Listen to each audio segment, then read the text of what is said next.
നമസ്കാരം. എല്ലാ പ്രിയ പ്രേക്ഷകർക്കും നേരം വൈകുന്നേരത്തിലേക്ക് സ്വാഗതം. നിരവധി വാർത്തകളുണ്ട്.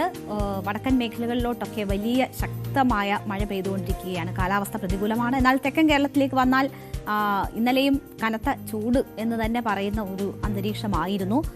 ഇനി മഴ പെയ്യുമോ എന്നൊക്കെ കാത്തിരിക്കുകയാണ്. മഴയുടെ ആകെ ലഭ്യതയിൽ കുറവ് ഇപ്പോഴും രേഖപ്പെടുത്തുന്ന ഒരു സാഹചര്യമൊക്കെ ഉണ്ട്. എന്തായാലും ദുരന്തങ്ങൾ മാറി നിൽക്കട്ടെ എന്ന് മാത്രമാണ് ആശിക്കുന്നത്. നമുക്ക് ആവശ്യത്തിന് മഴ വേണം, ഒപ്പം ദുരന്തങ്ങൾ ഒഴിഞ്ഞു നിൽക്കുകയും വേണം.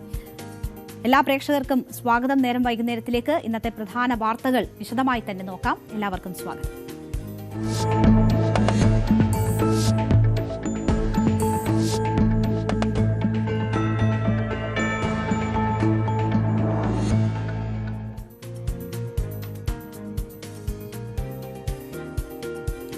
വിഴിഞ്ഞം വിഷയത്തിലേക്കാണ് ആദ്യം നമ്മൾ പോകുന്നത്.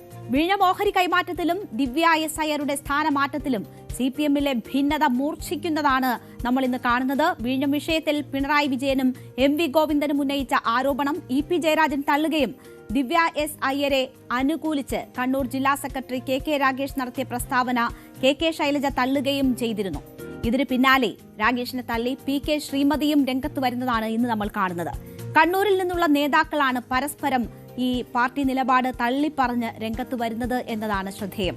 പിണറായിക്കും MV ഗോവിന്ദനും പാർട്ടിയിൽ എതിർചേരി രൂപപ്പെടുന്നുവെന്ന സംശയമാണ് ഇത് ഉയർത്തുന്നത്. എന്താണ് CPM-ൽ സംഭവിക്കുന്നത്? അതിന്റെ വിശദാംശങ്ങളിലേക്കാണ് നമ്മൾ കടക്കുന്നത്. ആദ്യം, വിഴിഞ്ഞം ഓഹരി വിൽപ്പനയിൽ മുഖ്യമന്ത്രി VD സതീശനെ ലക്ഷ്യമിട്ടായിരുന്നു CPM ആരോപണം കടുപ്പിച്ചത്. പ്രതിപക്ഷ നേതാവായ ശേഷം പിണറായി വിജയൻ ആദ്യമായി ഏറ്റെടുത്ത രാഷ്ട്രീയ വിഷയമായിരുന്നു വിഴിഞ്ഞത്തേത്. പ്രതിപക്ഷ നേതാവിന്റെ പ്രതിപക്ഷ നേതാവായതിനു ശേഷം മുഖ്യമന്ത്രിയായതിനു ശേഷം പ്രതിപക്ഷ നേതാവായിരുന്ന സമയത്ത് VD സതീശൻ നടത്തിയ യാത്രയുമായി ബന്ധപ്പെടുത്തി ഈ CPM ഈ ആരോപണം ആളിക്കത്തിക്കാനാണ് ശ്രമിച്ചത്. കോൺഗ്രസിനുള്ളിൽ നിന്നും അതിന് അനുകൂലമായ സാഹചര്യങ്ങൾ സൃഷ്ടിക്കപ്പെടുന്നതും നമ്മൾ കണ്ടു. KC വേണുഗോപാൽ ഉൾപ്പെടെ അദാനി ബന്ധത്തിനെതിരെ ശക്തമായി രംഗത്തു വന്നു. അങ്ങനെ പ്രതിപക്ഷ നേതാവായ ശേഷം പിണറായി വിജയൻ ആദ്യമായി ഏറ്റെടുത്ത രാഷ്ട്രീയ ആരോപണം കൊഴുക്കുകയും അതിന് പാർട്ടി സെക്രട്ടറി MV ഗോവിന്ദൻ ഉറച്ച പിന്തുണ നൽകി വരുമ്പോഴാണ് മുതിർന്ന നേതാവായ EP ജയരാജൻ തന്നെ ആരോപണത്തെ അസാധുവാക്കുന്ന രീതിയിൽ പ്രതികരിച്ചത്. അദാനിയുടെ വിശദീകരണത്തിൽ തൃപ്തി രേഖപ്പെടുത്തിയ EP ഈ വിഷയത്തിൽ പിണറായിയുടെ ലൈനിനൊപ്പമല്ല താനെന്ന് പരസ്യമാക്കുകയും ചെയ്തു.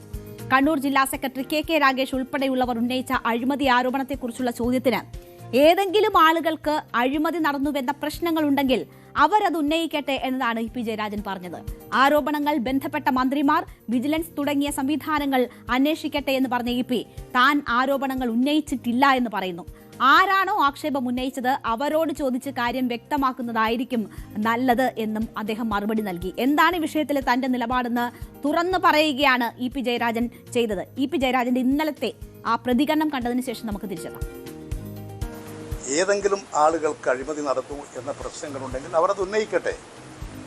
ആ ഉന്നയിക്കുന്ന കാര്യങ്ങൾ ബന്ധപ്പെട്ട ആളുകൾ, മന്ത്രിമാർ, വിജിലൻസ്, ഒരുപാട് സംവിധാനങ്ങൾ ഇവിടെയുണ്ട്. അവരെല്ലാം അന്വേഷിക്കട്ടെ. ഞാൻ ഇത്തരമൊരു ആരോപണങ്ങളൊന്നും ഞാൻ ഉന്നയിക്കുന്നില്ല. അതുകൊണ്ട് എനിക്കത് സംബന്ധിച്ച് മറ്റു കാര്യങ്ങളെക്കുറിച്ച് പറയാൻ സാധിക്കില്ല. ആരാണോ ആശയം ഉന്നയിക്കുന്നത് അവരോട് ആശയവിനിമയം നടത്തി കാര്യം വ്യക്തമാക്കുന്നതായിരിക്കും നല്ലത്. ആരോപണം ഉന്നയിക്കുന്നവർ ഉന്നയിക്കട്ടെ എന്ന് EP പറയുന്നു. അതേ നിലപാടിൽ തന്നെയാണ് EP ജയരാജൻ ഇന്നുമുള്ളത്. അത് കൃത്യമാണ്. തനിക്ക് അത്തരം ആരോപണങ്ങളില്ല എന്നതാണ് EP ജയരാജൻ പറയുന്നത്. ദിവ്യ എസ് അയ്യരെ മാറ്റിയത് വലിയ വിവാദമാക്കേണ്ട കാര്യമില്ലെന്നും പുതിയ സർക്കാർ വരുമ്പോൾ ഉദ്യോഗസ്ഥരെ അങ്ങോട്ടും ഇങ്ങോട്ടും മാറ്റുന്നത് സ്വാഭാവിക നടപടി മാത്രമെന്നുമായിരുന്നു KK ശൈലജയുടെ ഈ വിഷയത്തിലെ മറുപടി. അത് ഇന്നും അവർ ആവർത്തിക്കുന്നത് നമ്മൾ കണ്ടു. അതിന് പിന്നാലെയാണ് PK ശ്രീമതിയും ഇന്ന് ജില്ലാ സെക്രട്ടറി KK രാഗേഷിന്റെ നിലപാടിനെ തള്ളിപ്പറഞ്ഞ് രംഗത്ത് വന്നത്. ഒരു സർക്കാർ മാറി മറ്റൊരു സർക്കാർ വരുമ്പോൾ IAS ഉദ്യോഗസ്ഥരെ മാറ്റാൻ അധികാരമുണ്ട് എന്നതാണ് PK ശ്രീമതിയും പറയുന്നത്. ചിലപ്പോൾ മാറ്റിയില്ല എന്നും വരാം. മാറ്റവുമായി ബന്ധപ്പെട്ട് CPM കണ്ണൂർ ജില്ലാ സെക്രട്ടറി എന്തുകൊണ്ടാണ് അങ്ങനെ പറഞ്ഞതെന്ന് അദ്ദേഹത്തോട് തന്നെ ചോദിക്കണം എന്നതാണ് PK ശ്രീമതി പറയുന്നത്. അതെന്തുകൊണ്ടാണെന്ന് തനിക്കറിയില്ല എന്നും അവർ പറയുന്നു. ഉദ്യോഗസ്ഥയെ മാറ്റിയതിൽ അസ്വാഭാവികതയില്ലെന്ന് ശ്രീമതി പറഞ്ഞു. KK രാഗേഷ് വ്യക്തമായി കാര്യങ്ങൾ പറയണം, എന്നാലേ എല്ലാവർക്കും ബോധ്യപ്പെടൂ. ആവിലുമില്ല ദുനിയാവിലുമില്ല എന്ന മട്ടിൽ സംസാരിക്കരുത്. ഇന്ന കാരണങ്ങളാലാണ് ഈ ആരോപണം ഉന്നയിക്കുന്നതെന്ന് KK രാഗേഷ് വ്യക്തമായി പറയുകയാണ് വേണ്ടതെന്നും കെ ശ്രീമതി പറഞ്ഞു. വിഴിഞ്ഞത്തിൽ പി ജയരാജന്റെ നിലപാട് തന്നെയാണ് തനിക്കെന്നും കെ ശ്രീമതി പറയുമ്പോൾ നിലപാട് വ്യക്തമാണ്. താൻ പി ജയരാജൻ പറഞ്ഞതിനൊപ്പമാണ് എന്ന് ഒരു സംശയത്തിനും ഇടയില്ലാത്ത രീതിയിൽ വ്യക്തമാക്കുകയാണ് കെ ശ്രീമതിയും ചെയ്തിരിക്കുന്നത്. ഇതോടെയാണ് CPM-ലെ ഭിന്നത കൂടുതൽ പ്രകടമായത്. കെ ഗോവിന്ദനും കുഞ്ഞികൃഷ്ണനും തെറ്റുതിരുത്തിയാൽ തിരിച്ചു വരാമെന്ന് പറഞ്ഞ വി ജയരാജനെ വി ഗോവിന്ദൻ തിരുത്തുന്നതും ജയരാജൻ അതിന് പറഞ്ഞത് പിൻവലിക്കേണ്ടി വന്നതുമൊക്കെ നമ്മൾ കണ്ടു. അതിന് പിന്നാലെയാണ് ഈ ഭിന്നതയും പാർട്ടിയിൽ മറനീക്കുന്നത്. ദിവ്യ എസ് അയ്യരെ മാറ്റിയത് ഓഹരി വിൽപ്പനയ്ക്ക് എതിരായതിനാലാണെന്നായിരുന്നു കെ രാഗേഷിന്റെ ആരോപണം.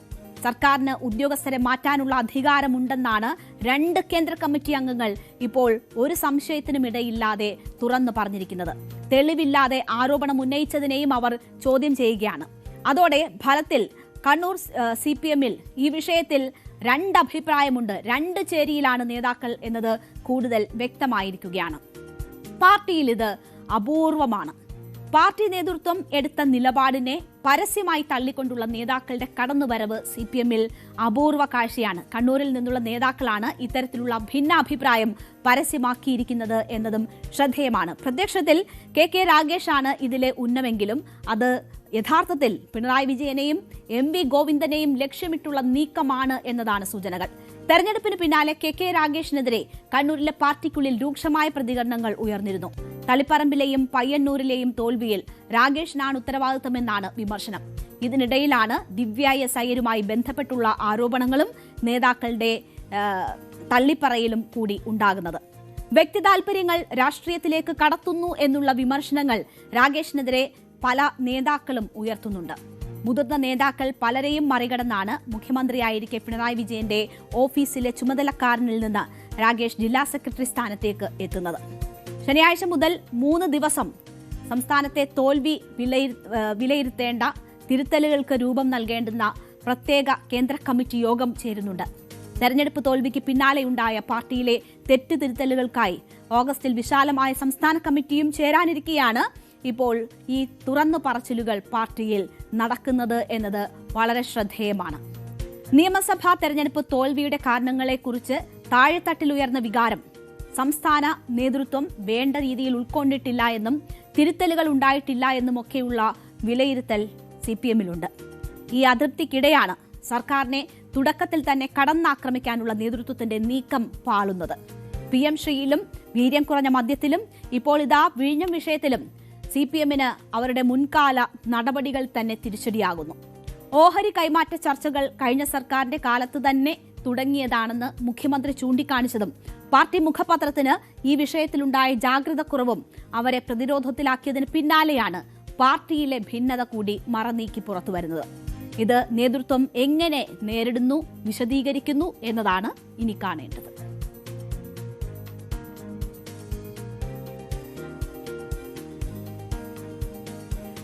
വയനാട് കള്ളാടിയിൽ മണ്ണിടിച്ചിലുണ്ടായ പ്രദേശത്ത് നടത്തിയ തെരച്ചിലിൽ ഇന്ന് ഒരു മൃതദേഹം കൂടി കണ്ടെടുത്തിരിക്കുകയാണ്. മീനാക്ഷി പുഴയിൽ നിന്നാണ് മൃതദേഹം കണ്ടെടുത്തത്. 4ാം ദിനമായ ഇന്ന് നടത്തിയ തെരച്ചിലിലാണ് മൃതദേഹം കണ്ടെടുത്തത്. ഇതോടെ ദുരന്തത്തിൽ മരിച്ചവരുടെ എണ്ണം 7ആയി ഉയർന്നു. അതിനിടെ വയനാട് മണ്ണിടിച്ചിലിൽ സംസ്ഥാന സർക്കാർ ഹൈക്കോടതിയിൽ റിപ്പോർട്ട് സമർപ്പിച്ചു. കരാറുകാരെ കുറ്റപ്പെടുത്തിക്കൊണ്ടുള്ളതാണ് സർക്കാരിന്റെ റിപ്പോർട്ട്. എന്നാൽ സർക്കാർ വാദം തള്ളിയാണ് കൊങ്കൺ റെയിൽവേ കാര്യങ്ങൾ വിശദീകരിക്കുന്നത്. നിർമ്മാണത്തിൽ പിഴവില്ലെന്നും അപകട കാരണം മണ്ണിടിച്ചിലാണെന്നുമാണ് വിശദീകരണം. അപ്പോൾ ഒരു ഭാഗത്ത് ന്യായീകരണങ്ങൾ ഇങ്ങനെ നടന്നുകൊണ്ടിരിക്കുകയാണ്. എന്തായാലും വലിയൊരു ദുരന്തമുണ്ടായിരിക്കുന്നു എന്നതൊരു വസ്തുതയാണ്. അവിടെ കോടതി ചില നിർണായക പരാമർശങ്ങൾ കൂടി നടത്തിയിരിക്കുന്നു. അതിന്റെ വിശദാംശങ്ങളിലേക്കാണ് നമ്മൾ കടക്കുന്നത്. സർക്കാർ ഇന്ന് കോടതിയെ അറിയിച്ചത് വയനാട് കോഴിക്കോട് ഇരട്ട തുരങ്കപാതയുടെ നിർമ്മാണ ചുമതലയുള്ള കൊങ്കൺ റെയിൽവേ കോർപ്പറേഷന് മൺസൂൺ കാലം കണക്കിലെടുത്ത് വയനാട് ജില്ലാ ദുരന്ത നിവാരണ അതോറിറ്റി കൃത്യമായ മുൻകരുതൽ നിർദ്ദേശങ്ങൾ നൽകിയിരുന്നു എന്നതാണ്. കോടതിയിൽ സമർപ്പിച്ച റിപ്പോർട്ടിലാണ് സർക്കാർ ഇക്കാര്യങ്ങൾ വ്യക്തമാക്കിയത്. തുരങ്കം നിർമ്മിക്കുമ്പോൾ പുറത്തെടുക്കുന്ന മണ്ണും അവശിഷ്ടങ്ങളും നീക്കം ചെയ്യാനും ജനങ്ങളുടെ ജീവനും സ്വത്തിനും ഭീഷണിയാകാത്ത രീതിയിൽ സുരക്ഷ ഉറപ്പാക്കാനും മെയ് 26-ന് നിർദ്ദേശം നൽകിയിരുന്നു. ജൂൺ 4-ന് ഇക്കാര്യം പാലിക്കണമെന്ന് നിർദ്ദേശിച്ച് വീണ്ടും കത്ത് നൽകി. ജൂൺ 19-ന് പൊതുമരാമത്ത് വകുപ്പ് മന്ത്രിയുടെ നേതൃത്വത്തിൽ യോഗം ചേർന്ന് സുരക്ഷാ മുൻകരുതലുകൾ എടുക്കാൻ കരാറുകാരോട് ആവശ്യപ്പെടുകയും സ്ഥല പരിശോധന നടത്താൻ തീരുമാനിക്കുകയും ചെയ്തു. ജൂൺ 25-ന് ഉദ്യോഗസ്ഥർ സ്ഥല പരിശോധന നടത്തുകയും ആവശ്യമെങ്കിൽ പൊതുജനങ്ങളെയും തൊഴിലാളികളെയും മുൻകൂട്ടി മാറ്റിപ്പാർപ്പിക്കുന്നത് ഉൾപ്പെടെയുള്ള സുരക്ഷാ നടപടികൾ സ്വീകരിക്കാൻ കൊങ്കൺ റെയിൽവേക്ക് കർശന നിർദ്ദേശം നൽകുകയും ചെയ്തു. ജൂൺ 27 മുതൽ ജില്ലാ ദുരന്ത നിവാരണ അതോറിറ്റി ദിവസേന നിർമ്മാണ ഏജൻസിയുമായി ബന്ധപ്പെടുകയും സുരക്ഷാ കാര്യങ്ങൾ വിലയിരുത്തുകയും ചെയ്തിരുന്നു. കനത്ത മഴയെ തുടർന്ന് വയനാട് ജില്ലാ ദുരന്ത നിവാരണ അതോറിറ്റിയുടെ നിർദ്ദേശപ്രകാരം ജൂൺ 5 മുതൽ തുരങ്കം തുറക്കലും ഖനന ജോലികളും നിർത്തിവച്ചിരുന്നു. അപകടം നടന്നതിന്റെ തലേ ദിവസമായ ജൂലൈ 6-ന് ദുരന്ത നിവാരണ അതോറിറ്റിയുടെ കോർ കമ്മിറ്റി കൊങ്കൺ റെയിൽവേ പ്രതിനിധികളുമായി വീണ്ടും യോഗം ചേർന്ന് സുരക്ഷാ കാര്യങ്ങൾ കർശനമായി പാലിക്കാൻ ആവശ്യപ്പെട്ടു എന്നുമാണ് സർക്കാർ ഈ റിപ്പോർട്ടിൽ വ്യക്തമാക്കിയിരിക്കുന്നത്. അതായത് തങ്ങൾ എന്തൊക്കെ ഇടപെടൽ നടത്തി, എന്തൊക്കെ നിർദ്ദേശങ്ങൾ നൽകി, ഏതൊക്കെ സമയങ്ങളിൽ നൽകി എന്നത് വ്യക്തമാക്കിക്കൊണ്ടാണ് സർക്കാർ കോടതിയിൽ റിപ്പോർട്ട് നൽകിയത്. അപകടത്തെക്കുറിച്ച് അന്വേഷിക്കാൻ 2 സ്വതന്ത്ര സമിതികളെ പ്രഖ്യാപിച്ചിട്ടുണ്ട് എന്നും സർക്കാർ അറിയിച്ചു. ദുരന്ത നിവാരണ വകുപ്പ് സെക്രട്ടറിയുടെ നേതൃത്വത്തിൽ സാങ്കേതിക നിയമപരമായ അന്വേഷണവും പരിസ്ഥിതി വകുപ്പ് സെക്രട്ടറിയുടെ നേതൃത്വത്തിൽ പരിസ്ഥിതി അനുമതികൾ വ്യവസ്ഥകൾ പാലിച്ചിട്ടുണ്ടോ എന്നതിനെക്കുറിച്ചുള്ള അന്വേഷണവും നടക്കുമെന്നാണ് സർക്കാർ അറിയിച്ചത് കോടതിയെ. ഈ സമിതികളുടെ ശുപാർശ പ്രകാരം തുടർ നടപടി സ്വീകരിക്കുമെന്നും സർക്കാർ കോടതിയെ അറിയിച്ചു. അപ്പോൾ എന്താണ് ഈ വിഷയത്തിൽ തങ്ങൾ സ്വീകരിച്ച നടപടികൾ എന്നൊക്കെ വിശദമായി തന്നെ സർക്കാർ കോടതിയെ അറിയിക്കുകയായിരുന്നു. ഇതിനിടയിൽ ചില ചോദ്യങ്ങൾ കോടതിയുടെ ഭാഗത്തു നിന്നുമുണ്ടായി. ഒപ്പം ഈ സമയത്ത് ഏറ്റവും ആദ്യം സ്വീകരിക്കേണ്ട നടപടികളെക്കുറിച്ചുള്ള നിർദ്ദേശങ്ങളും കോടതി നൽകി. നിലവിൽ നിർമ്മാണ പ്രവർത്തനങ്ങൾ നിർത്തിവച്ചിരിക്കുകയാണോ എന്ന് കോടതി ഇതിനിടയിൽ ആരാഞ്ഞു. മെയ് 26-ന് നിർമ്മാണ ജോലികൾ നിർത്തിവച്ചിരുന്നു എന്ന് ദുരന്ത നിവാരണ വകുപ്പ് വ്യക്തമാക്കി. മല തുറക്കുന്നതടക്കമുള്ള ജോലികളൊന്നും ചെയ്തിരുന്നില്ല. പക്ഷേ തുരങ്കത്തിന് പുറത്തുള്ള ജോലികളായിരുന്നു ചെയ്തിരുന്നത്. ഇതും മെയ് 5-ന് പൂർണ്ണമായും നിർത്തിയിരുന്നു എന്ന് ദുരന്ത നിവാരണ വകുപ്പ് വ്യക്തമാക്കി. അപ്പോൾ കോടതി ഒരു ചോദ്യം തിരിച്ചു ചോദിച്ചു. അപകടത്തിൽപ്പെട്ടവർ അവിടെ എന്ത് ചെയ്യുകയായിരുന്നു എന്നാണ് കോടതി ആരാഞ്ഞത്. ഇത് അന്വേഷണത്തിലേ പറയാൻ സാധിക്കൂ എന്നായിരുന്നു ദുരന്ത നിവാരണ വകുപ്പിന്റെ കോടതിയിലുള്ള മറുപടി. അപ്പോൾ ഈ പറഞ്ഞതിൽ എത്രമാത്രം വസ്തുതയുണ്ട് എന്ന ഏതൊരു സാധാരണക്കാരനും തോന്നുന്ന ഒരു സംശയമാണ് കോടതി ചോദിച്ചത്. അങ്ങനെയായിരുന്നുവെങ്കിൽ, പണി നിർത്തിവെച്ചിരുന്നുവെങ്കിൽ ഈ മരിച്ച 7 മരണം സ്ഥിരീകരിച്ചു. അത് എല്ലാവരും അവിടുത്തെ തൊഴിലാളികളാണ്. അവരെങ്ങനെ അവിടെ എത്തി എന്നൊരു ചോദ്യമാണ് കോടതിയുടെ ഭാഗത്തു നിന്നുമുണ്ടായത്. മണ്ണിടിച്ചിൽ സംബന്ധിച്ച് പഴിചാരൽ പിന്നീടാകാം എന്നും ഒരു പരാമർശം കോടതിയുടെ ഭാഗത്തു നിന്നും ഉണ്ടാവുകയാണ്. അപകടത്തിൽപ്പെട്ടവർക്കുള്ള നഷ്ടപരിഹാരം നൽകുന്നത് ഉൾപ്പെടെയുള്ള കാര്യങ്ങൾ എത്രയും വേഗം പൂർത്തിയാക്കണമെന്ന് കോടതി നിർദ്ദേശിച്ചു. ആശുപത്രിയിൽ ചികിത്സയിൽ കഴിയുന്നവരുടെയും കൂട്ടിരിപ്പുകാരുടെയും ചെലവ് ഇപ്പോൾ സർക്കാർ വഹിക്കണമെന്നും ജസ്റ്റിസുമാരായ AK ജയശങ്കരൻ നമ്പ്യാർ, AK പ്രീത എന്നിവരുടെ ബെഞ്ച് നിർദ്ദേശിച്ചു. ഇത് കമ്പനിയിൽ നിന്ന് ഈടാക്കുന്ന കാര്യങ്ങൾ പിന്നീട് തീരുമാനിക്കാമെന്നതാണ് കോടതി പറഞ്ഞത്. ഏറ്റവും അടിയന്തരമായി ആ സഹായം നൽകാനുള്ള ഇടപെടലാണ് കോടതി ആവശ്യപ്പെടുന്നത്. മരിച്ചവരുടെ കുടുംബാംഗങ്ങൾക്കും പരിക്കേറ്റവർക്കും നഷ്ടപരിഹാരം ഒരാഴ്ചയ്ക്കുള്ളിൽ നൽകണം. മരിച്ചവരുടെ മൃതദേഹങ്ങൾ ബന്ധുക്കൾക്ക് എത്രയും വേഗം കൈമാറണം. അവരുടെ കുടുംബങ്ങൾക്ക് കർമ്മങ്ങൾ അടക്കം ചെയ്യാനുള്ളതാണ് എന്ന് കോടതി ഓർമ്മിപ്പിക്കുകയായിരുന്നു. അപ്പോൾ ഏറ്റവും മാനുഷികമായിട്ടുള്ള പരിഗണനയും ഇടപെടലുകളുമാണ് ഈ ഘട്ടത്തിൽ വേണ്ടത്. പഴിചാരൽ പിന്നീടാകാം എന്നതാണ് കോടതി ചോദിച്ചത്. കോടതി ഓർമ്മിപ്പിക്കുകയും പറയുകയും നിർദ്ദേശിക്കുകയും ചെയ്തിരിക്കുന്നത് ഈ വിഷയത്തിൽ. അതേസമയം തന്നെ ഈ ആരോപണങ്ങൾ, കമ്പനിക്കെതിരെ ഉയർന്ന ആരോപണങ്ങളൊക്കെ തള്ളുകയാണ് കൊങ്കൺ റെയിൽവേ. അവരുടെ ഒരു വിശദീകരണം പുറത്തു വരുന്നുണ്ട് ഈ ദുരന്തത്തിന് ശേഷം. കള്ളാടി മണ്ണിടിച്ചിലിൽ സർക്കാർ വാദം പൂർണ്ണമായും തള്ളുകയാണ് ഇതിൽ കൊങ്കൺ റെയിൽവേ. നിർമ്മാണത്തിൽ പിഴവില്ല എന്നും അപകട കാരണം മണ്ണിടിച്ചിലെന്നുമാണ് വിശദീകരണം. തുരങ്ക നിർമ്മാണത്തിനായുള്ള മണ്ണെടുത്തത് ശാസ്ത്രീയമായിട്ടാണ് എന്ന് കമ്പനി അവകാശപ്പെടുന്നുണ്ട്. തുരങ്കമുഖത്ത് നിന്നും 100 മീറ്ററോളം അകലെയാണ് മണ്ണിടിച്ചിലുണ്ടായത്. മണ്ണ് കൂട്ടിയിട്ടത് അപകടത്തിന് കാരണമായിട്ടില്ല എന്നും കൊങ്കൺ റെയിൽവേ പറയുന്നു. നിർമ്മാണ രീതിയും രൂപകൽപ്പനയും ശാസ്ത്രീയമായിട്ടാണ് നടക്കുന്നത് എന്നതാണ് കമ്പനിയുടെ വിശദീകരണം. കട്ട് ആൻഡ് കവർ പ്രദേശത്ത് മണ്ണിന് ഒന്നും സംഭവിച്ചിട്ടില്ല. തുരങ്ക നിർമ്മാണത്തിന്റെ ഭാഗമായി മണ്ണെടുത്തത് ശാസ്ത്രീയമായിട്ടാണ് എന്ന് കൊങ്കൺ റെയിൽവേ പറയുന്നു. അതിതീവ്ര മഴയും മലയിടിച്ചിലുമാണ് ദുരന്ത കാരണമെന്നും 110 മീറ്റർ ഉയരത്തിൽ മണ്ണിടിച്ചിലുണ്ടായി എന്നും കൊങ്കൺ റെയിൽവേ അവകാശപ്പെടുന്നു. അപ്പോൾ കൈകഴുകിക്കൊണ്ടാണ് ഈ കമ്പനി ഇതിൽ വിശദീകരണം നൽകുന്നത്. തങ്ങളുടെ ഭാഗത്ത് യാതൊരു തെറ്റുമില്ല എന്നതാണ് അവർ ഈ വിശദീകരണത്തിൽ ചൂണ്ടിക്കാട്ടുന്നത്. കരാർ കമ്പനിയുടെ ഗുരുതര അനാസ്ഥ വ്യക്തമാക്കുന്ന റിപ്പോർട്ട് കഴിഞ്ഞ ദിവസം പുറത്തു വന്നിരുന്നു. സുരക്ഷാ ഭിത്തിയിൽ വിള്ളലെന്ന ജിയോളജിക്കൽ സർവേ ഓഫ് ഇന്ത്യയുടെ മുന്നറിയിപ്പ് നിർമ്മാണ കമ്പനി അവഗണിച്ചു എന്നതായിരുന്നു അതിലെ കണ്ടെത്തൽ.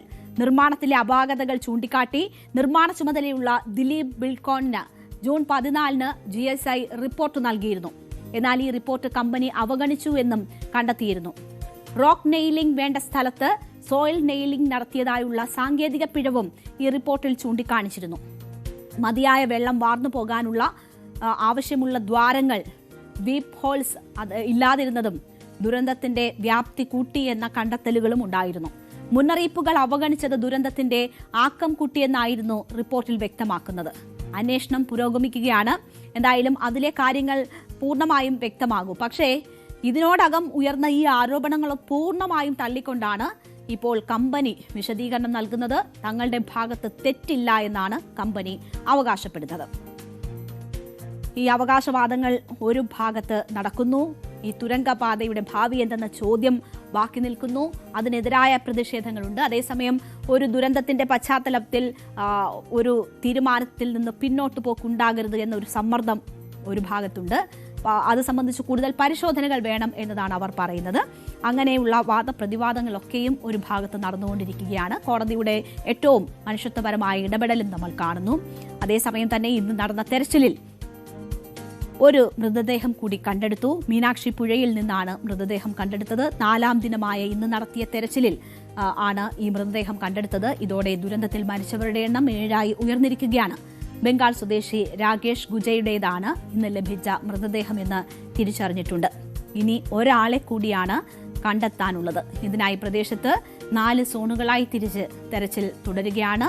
സ്നീഫർ ഡോഗുകൾ നൽകിയ സൂചനയനുസരിച്ച് പാലത്തിന് സമീപത്ത് തെരച്ചിൽ ഊർജിതമാക്കിയിരുന്നു. മണ്ണിടിച്ചിൽ ദുരന്തത്തിൽ പരിക്കേറ്റ് ചികിത്സയിൽ കഴിയുന്ന 2 പേരുടെ ആരോഗ്യനില ഇപ്പോഴും ഗുരുതരമായി തുടരുന്ന ഒരു സാഹചര്യവുമുണ്ട്.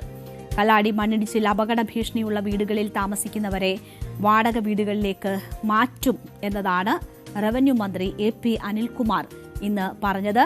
സർക്കാർ ഇതിനാവശ്യമായ സൗകര്യങ്ങൾ ഒരുക്കുമെന്നും അദ്ദേഹം പ്രതികരിച്ചു.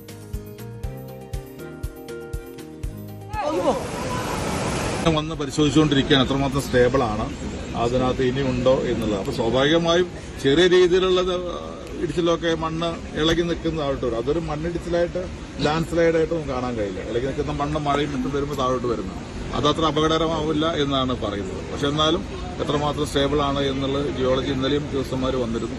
നിരന്തരം അത് പരിശോധിച്ചുകൊണ്ടിരിക്കുന്നുണ്ട്. അടുത്തൊരു സാധ്യത എത്രമാത്രം ഉണ്ട് എന്നുള്ളതിനെ കുറിച്ചൊക്കെ പരിശോധിക്കുന്നു. ഈ അപകട ഭീഷണിയുള്ള വീടുകളുണ്ടല്ലോ, താഴെയുള്ള വീട് ചുറ്റുവട്ടത്തുള്ള വീടുകളൊക്കെ മാറ്റി ഇവിടെ നിന്ന് വന്ന വീട് ഒഴിഞ്ഞു പോയവർക്ക് ഏത് രീതിയിലാണ് അവർ ആഗ്രഹിക്കുന്നത് ആ രീതിയിൽ അവർ വാടക വീടെടുത്ത് താമസിക്കുകയാണെങ്കിൽ വാടക വീട്ടിലേക്ക് മാറാനുള്ള എല്ലാ സൗകര്യവും ഗവൺമെന്റ് ഒരുക്കും. അത് ബന്ധപ്പെട്ടവർക്ക് നിർദ്ദേശം നൽകിയിട്ടുണ്ട്. അവരെന്താണ് ആഗ്രഹിക്കുന്നത് ആ രീതിയിലുള്ള ഒരു ഷിഫ്റ്റ് ഇവിടെ ചെയ്യുന്നതിന് വേണ്ടിയുള്ള സൗകര്യം ചെയ്തു കൊടുക്കും.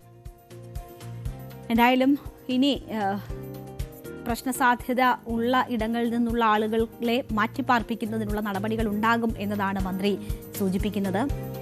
ഒപ്പം തന്നെ കൃത്യമായ അന്വേഷണം നടന്ന കാര്യങ്ങൾ വ്യക്തമാകേണ്ടതുണ്ട്. ഇപ്പോൾ ഈ ദുരിതബാധിതരായിട്ടുള്ള മനുഷ്യർക്ക് ഒപ്പം അവരുടെ ബന്ധുക്കൾക്കൊക്കെ സഹായങ്ങൾ എത്തിക്കുക, അവരെ ചേർത്ത് പിടിക്കുക എന്നതാണ് ചെയ്യേണ്ടത്. മറ്റൊന്ന്, ഈ വയനാട്ടിൽ മഴ തുടരുന്ന ഒരു സാഹചര്യമുണ്ട്. പലയിടങ്ങളിലും ശക്തമായ മഴയുണ്ട്. ഈ തുടർ അപകടങ്ങൾക്കുള്ള സാധ്യതകൾ പലതും നിലനിൽക്കുന്നു എന്ന് പറയുന്ന ഒരു സാഹചര്യമുണ്ട്.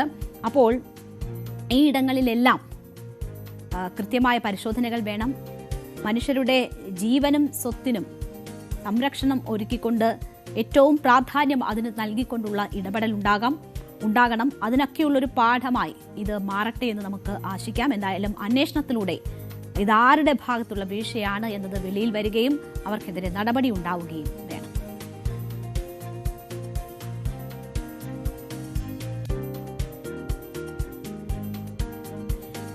സെപ്റ്റംബറിൽ 41 പേരുടെ മരണത്തിനിടയാക്കിയ കരൂർ ദുരന്തത്തിൽ പോലീസിനെയും DMKയും പഴിച്ച് മുഖ്യമന്ത്രി C. ജോസഫ് വിജയ് ഇന്ന് സംസാരിച്ചു. ഇന്ന് ആ ദുരന്തമുണ്ടായ മണ്ണിലേക്ക് മുഖ്യമന്ത്രി എന്ന നിലയിൽ എത്തിയ ശേഷമാണ്, അവിടെ ജനങ്ങളെ അഭിസംബോധന ചെയ്യുമ്പോഴാണ് ജോസഫ് വിജയ് ഇക്കാര്യങ്ങൾ ചൂണ്ടിക്കാട്ടിയത്. ദുരന്തം രാഷ്ട്രീയ ചതിയാണെന്നും ആൾക്കൂട്ടം നിയന്ത്രണാതീതമാണെന്ന് പോലീസ് മുന്നറിയിപ്പ് നൽകിയിരുന്നില്ല എന്നും വിജയ് പറഞ്ഞു. തമിഴ്നാട്ടിൽ അഴിമതി അവസാനിപ്പിച്ചതായി വിജയ് അവകാശപ്പെട്ടു. സർക്കാർ ഓഫീസുകളിൽ ഇനി 1 രൂപ പോലും കൈക്കൂലി നൽകരുതെന്ന് വിജയ് ആഹ്വാനം ചെയ്തു. ദുരന്തത്തിൽ മരിച്ചവരുടെ ഓർമ്മ നിലനിർത്താൻ കരൂരിൽ സ്മാരകം നിർമ്മിക്കുമെന്നും വിജയ് പറഞ്ഞു. ദുരന്തത്തിന് ശേഷം ആദ്യമായിട്ടായിരുന്നു വിജയ് കരൂരിൽ എത്തിയത്. ദുരന്തത്തിൽ മരിച്ചവരുടെ കുടുംബാംഗങ്ങളുമായി വിജയ് കൂടിക്കാഴ്ച നടത്തി. മരിച്ചവരുടെ ആശ്രിതരായ 32 പേർക്ക് ജോലി നൽകാനുള്ള സർക്കാർ തീരുമാനം വന്നിരുന്നു. അത് വലിയ വിവാദവുമൊക്കെയായിരുന്നു. എന്തായാലും അവർക്കുള്ള നിയമന ഉത്തരവ് കൂടി വിജയ് കൈമാറുകയാണ്. അങ്ങനെ ആ ദുരന്ത ഭൂമിയിലേക്ക് എത്തിയ വിജയിയാണ് നമ്മൾ കണ്ടത്. വലിയ കരഘോഷത്തോടെ സ്വീകരിക്കപ്പെടുന്നതാണ് നമ്മൾ അവിടെ കണ്ടത്. വിജയ് അവിടെ ജനങ്ങളെ ചേർത്ത് നിർത്തുന്ന ഒരുപാട് പ്രഖ്യാപനങ്ങളും കാര്യങ്ങളും വിശദീകരിച്ചു. അപ്പോൾ ഈ വാർത്തയുടെ വിശദാംശങ്ങളുമായി നമുക്കൊപ്പം KP അഭിലാഷ് ചേരുന്നുണ്ട്. അഭിലാഷ് ഈ കാര്യങ്ങൾ വിശദീകരിക്കും. എന്തായാലും ഒരിക്കൽ വിജയുടെ രാഷ്ട്രീയത്തിന് അവസാനം കുറിക്കുമോ എന്ന് എല്ലാവരും ഭയന്ന കരൂർ ദുരന്തത്തിന് ശേഷം ഇത് വിജയുടെ രാഷ്ട്രീയ ജീവിതത്തിന്റെ അവസാനമാണോ എന്ന് എല്ലാവരും സംശയിച്ചു. അവിടേക്കാണ് വിജയ് ഇന്ന് എത്തിയത്. അഭിലാഷ് നമുക്കൊപ്പം ചേരുന്നു. അഭിലാഷ്, എങ്ങനെയാണ് അവിടെ അവർ സ്വീകരിക്കപ്പെട്ടത്, വിജയ് സ്വീകരിക്കപ്പെട്ടത്? എത്രമാത്രം വലിയൊരു സ്വീകരണമാണ് കരൂർ ജനത വിജയ്ക്ക് നൽകിയത്? രേണുക, കരൂരിലേക്കുള്ള വിജയിയുടെ വരവ് അത് അക്ഷരാർത്ഥത്തിൽ രാഷ്ട്രീയമായ ഒരു മറുപടി എന്ന് തന്നെ വിലയിരുത്തേണ്ടതായി വരും. ഒരു ദുരന്ത സാഹചര്യത്തെ വിജയ് ഇത്തരത്തിൽ രാഷ്ട്രീയ മുതലെടുപ്പിന് വേണ്ടി ശ്രമിക്കുന്നു എന്ന വിമർശനങ്ങൾ ഒരു പക്ഷേ ഇനിയും ഉണ്ടായേക്കാം. എന്നാൽ വിജയ് കരൂരിലേക്ക് എത്തുമ്പോൾ കരൂരിൽ സംഭവിച്ച ദുരന്തത്തെ രാഷ്ട്രീയ ആയുധമാക്കി DMK മാറ്റുകയാണ് ചെയ്തത് എന്ന കൃത്യമായ ആരോപണം ആണ് ഉന്നയിച്ചത്. 2025 സെപ്റ്റംബർ ആയിരുന്നു കരൂരിൽ വലിയ ദുരന്തം ഉണ്ടായത്. TVK എന്ന പൊളിറ്റിക്കൽ പാർട്ടി രൂപീകൃതമായതിനു ശേഷം നടത്തിയ ഏറ്റവും വലിയ സമ്മേളനമായിരുന്നു അന്നത്തേത്.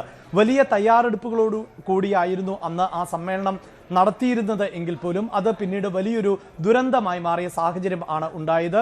41 പേർ ആണ് ആ ആൾക്കൂട്ട തിരക്കിനിടയിൽ മരണപ്പെട്ടു പോയത് എന്നത്. TVK എന്ന രാഷ്ട്രീയ പാർട്ടിയുടെ രാഷ്ട്രീയ ഭാവി ഏതാണ്ട് അടഞ്ഞു എന്ന് അന്ന് വിലയിരുത്തിയ പശ്ചാത്തലമുണ്ടായിരുന്നു. കാരണം അന്ന് DMK ആണ് അധികാരത്തിൽ ഇരുന്നത്. TVK ഈ പൊളിറ്റിക്കൽ പരിപാടിക്ക് ആസൂത്രണം നൽകിയത് സർക്കാർ സംവിധാനങ്ങളെ, പ്രത്യേകിച്ച് പോലീസ് സംവിധാനങ്ങളെ അറിയിക്കാതെയാണ് എന്ന വിമർശനം ഉണ്ടായിരുന്നു. അവിടെ പോലീസുകാരെ ആവശ്യപ്പെട്ടിരുന്നില്ല എന്നതാണ് ആക്ഷേപം. അതേസമയം കരൂരിലേക്ക് ഇന്ന് വിജയ് എത്തിയപ്പോൾ പ്രധാനമായും ഉന്നയിച്ചത് ഈ രാഷ്ട്രീയ സാഹചര്യങ്ങളെ മുതലെടുക്കുകയാണ് DMK ചെയ്തത് എന്നതാണ്. പ്രത്യേകിച്ച് കരൂരിലെ ദുരന്തത്തെ ഒരു രാഷ്ട്രീയ അവസരമാക്കി മാറ്റാൻ DMK ശ്രമിച്ചു എന്ന് വിജയ് അവിടെ ആളുകളോട് പറയുന്ന സാഹചര്യം ആണ് ഉണ്ടായത്. അതോടൊപ്പം തന്നെ DMKയെയും പോലീസ് ഉദ്യോഗസ്ഥരെയും വിജയ് അതിരൂക്ഷമായി തന്നെ വിമർശിക്കുന്നുണ്ട്. അതായത് പ്രതീക്ഷിച്ചതിനേക്കാൾ കൂടുതൽ ആളുകൾ അവിടേക്ക് എത്തിയിരുന്നുവെങ്കിൽ അക്കാര്യം സംഘാടകരെ അറിയിക്കേണ്ടിയിരുന്നത് പോലീസായിരുന്നു. അങ്ങനെ പോലീസിന്റെ ഭാഗത്ത് നിന്ന് ഒരു നീക്കം ഉണ്ടായില്ല. ഒരു പക്ഷേ പോലീസ് സമ്മർദ്ദത്തിന് അടിമപ്പെട്ടു പോയോ എന്ന സംശയം കൂടിയാണ് ഇന്ന് വിജയ് കരൂരിൽ എത്തിയപ്പോൾ ഉന്നയിച്ചത്. തീർച്ചയായും അത് വലിയ വിമർശനം തന്നെയാണ്. DMK സർക്കാരാണ് അന്ന് അധികാരത്തിലിരുന്നത്. MK സ്റ്റാലിനും DMKയ്ക്കും എതിരെയുള്ള രാഷ്ട്രീയ വിമർശനമായി തന്നെ നമുക്ക് അതിനെ ഉൾക്കൊള്ളേണ്ടതുണ്ട്. അതേസമയം വിജയുടെ വരവിനെ DMK പ്രവർത്തകർ വലിയ ആഘോഷമാക്കി മാറ്റി. കാരണം 2025 സെപ്റ്റംബറിൽ ഉണ്ടായ ആ ദുരന്തത്തിന് ശേഷം വിജയ്ക്ക് പിന്നീട് കരൂരിലേക്ക് എത്താൻ പറ്റാതെ പോയി. ദിവസങ്ങളോളം വിജയ് വീടിനകത്ത് നിന്ന് പുറത്തിറങ്ങാത്ത ഒരു സാഹചര്യം ആണ് ഉണ്ടായത്. പിന്നീട് ഈ വിഷയത്തിൽ പോലീസ് അന്വേഷണവും അതോടൊപ്പം തന്നെ CBI അന്വേഷണവും നടന്നു. ഈ ഘട്ടത്തിൽ എല്ലാം തന്നെ വിജയ്ക്ക് ചോദ്യം ചെയ്യലിന് വേണ്ടി ഹാജരാകേണ്ടി വന്ന പശ്ചാത്തലം കൂടി ഉണ്ടായിരുന്നു. അതുകൊണ്ട് തന്നെയാണ്, അതായത് 2025 തലകുനിച്ച് അവിടെ നിന്ന് കരൂരിൽ നിന്ന് പോകേണ്ടി വന്ന വിജയ് ഒരു ഇടവേളയ്ക്ക് ശേഷം കരൂരിലേക്ക് തിരികെ എത്തുമ്പോൾ തമിഴ്നാടിന്റെ മുഖ്യമന്ത്രിയായിട്ടാണ് തിരിച്ചു വന്നത്. അതുകൊണ്ട് തന്നെ ഇതിനെ ഒരു ആഘോഷമാക്കി മാറ്റുകയായിരുന്നു DMK പ്രവർത്തകർ. പ്രത്യേകിച്ച് രാവിലെ ചെന്നൈയിൽ നിന്ന് പ്രത്യേക വിമാനത്തിൽ ആണ് വിജയ് എത്തിയത്. അതിനുശേഷം ഏതാണ്ട് 10 കിലോമീറ്ററോളം റോഡ് ഷോ എന്ന നിലയിൽ ആയിരുന്നു കരൂരിലേക്കുള്ള വിജയുടെ വരവ്. ഈ റോഡ് ഷോയുടെ ഘട്ടങ്ങളിലെല്ലാം തന്നെ റോഡിന് ഇരുവശത്തും ആയിരക്കണക്കിന് പ്രവർത്തകർ ആണ് തടിച്ചുകൂടിയിരുന്നത്. വിജയുടെ വാഹന വ്യൂഹം കടന്നു പോകുമ്പോഴെല്ലാം പുഷ്പവൃഷ്ടി നടത്തിക്കൊണ്ടായിരുന്നു വിജയെ സ്വീകരിച്ചത് എന്നതാണ് എടുത്തു പറയേണ്ടത്. അങ്ങനെ യഥാർത്ഥത്തിൽ ഇത് ഒരു തിരിച്ചുവരവ് പോലെ അല്ലെങ്കിൽ രാഷ്ട്രീയമായ മറുപടി പോലെ, നമുക്കറിയാം വിജയ് അധികാരത്തിലേറിയതിനു ശേഷമുള്ള എല്ലാ പ്രവൃത്തികൾക്കും ഒരു സിനിമാ സ്റ്റൈൽ ഉണ്ട്, ഒരു തമിഴ് സിനിമാ സ്റ്റൈലിന്റെ ടച്ച് ഉണ്ട് എങ്കിൽ ഇന്ന് കരൂരിലേക്ക് വിജയ് എത്തുമ്പോഴും അതേ സ്റ്റൈലിൽ തന്നെയാണ് വിജയ് എത്തിയത് എന്നതാണ് എടുത്തു പറയേണ്ടത്. അപ്പോൾ ഏതാണ്ട് 9 മാസത്തിന് ശേഷമാണ് KP അവിടേക്ക് വിജയ് എത്തിയത്. ഈ 9 മാസത്തെ ഇടവേളയ്ക്ക് ശേഷം എത്തുന്നു. അവിടെ മുഖ്യമന്ത്രിയായിട്ടാണ് വിജയ് എത്തുന്നത്. എന്നാൽ മുഖ്യമന്ത്രി പദത്തിലേക്ക് എങ്ങനെയാണോ വിജയ് നടന്നു കയറിയത്, അന്ന് എങ്ങനെയാണോ ജനങ്ങളോട് സംവദിച്ചത്, ആ രീതിയിലുള്ള ഒരു പ്രസംഗം അല്ലെങ്കിൽ സംഭാഷണമാണ് വിജയുടെ ഭാഗത്തു നിന്നും ഉണ്ടായത്. ജനങ്ങളെ ചേർത്ത് പിടിച്ചുകൊണ്ട് അവരിൽ ഒരാളായി നിന്ന് അതേസമയം തന്നെ DMK കടന്നാക്രമിച്ചുകൊണ്ടാണ് വിജയ് അവിടെ സംസാരിക്കുന്നത് കണ്ടത്. ഒപ്പം എന്താണ് തൻ്റെ ഈ ഭരണകാലയളവ്, ചെറിയ ഭരണകാലയളവ് എന്ന കാര്യം ഓർമ്മിപ്പിക്കുന്നുണ്ട്. എന്താണ് ചെയ്യാൻ ഉദ്ദേശിക്കുന്നതെന്ന് ഓർമ്മിപ്പിക്കുന്നുണ്ട്.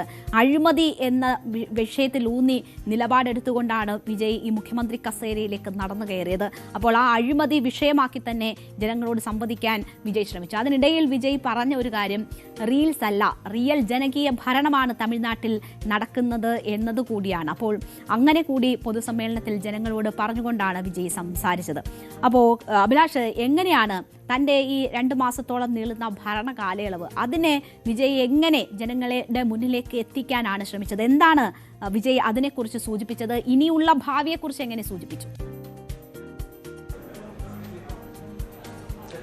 രേണുക, കഴിഞ്ഞ നിയമസഭാ തെരഞ്ഞെടുപ്പിൽ TVK ഏറ്റവും വലിയ ഒറ്റക്കക്ഷിയാവുകയും അങ്ങനെ VCK മറ്റ് ഘടകകക്ഷികൾ കോൺഗ്രസ് ഉൾപ്പെടെയുള്ള പാർട്ടികളുടെ പിന്തുണയോടുകൂടി അധികാരത്തിലേറുകയും ചെയ്തതിനു ശേഷം ഒട്ടേറെ രാഷ്ട്രീയ സംഭവവികാസങ്ങൾ തമിഴ്നാട്ടിൽ ഉണ്ടായിട്ടുണ്ട്. പ്രത്യേകിച്ച് TVK MLA-മാരെ സ്വാധീനിക്കാനുള്ള നീക്കങ്ങൾ DMK-യുടെ ഭാഗത്ത് നിന്ന് നടന്നുവെന്നും അങ്ങനെ DMK MLA-മാരെ വിലക്കെടുക്കാനുള്ള നീക്കവും സർക്കാരിനെ അട്ടിമറിക്കാനുള്ള നീക്കവും ഒക്കെ നടന്നു എന്നുമുള്ള വിവരങ്ങൾ പുറത്തു വന്നതാണ്. അതുമായി ബന്ധപ്പെട്ട അന്വേഷണങ്ങൾ പുരോഗമിച്ചുകൊണ്ടിരിക്കുകയാണ്.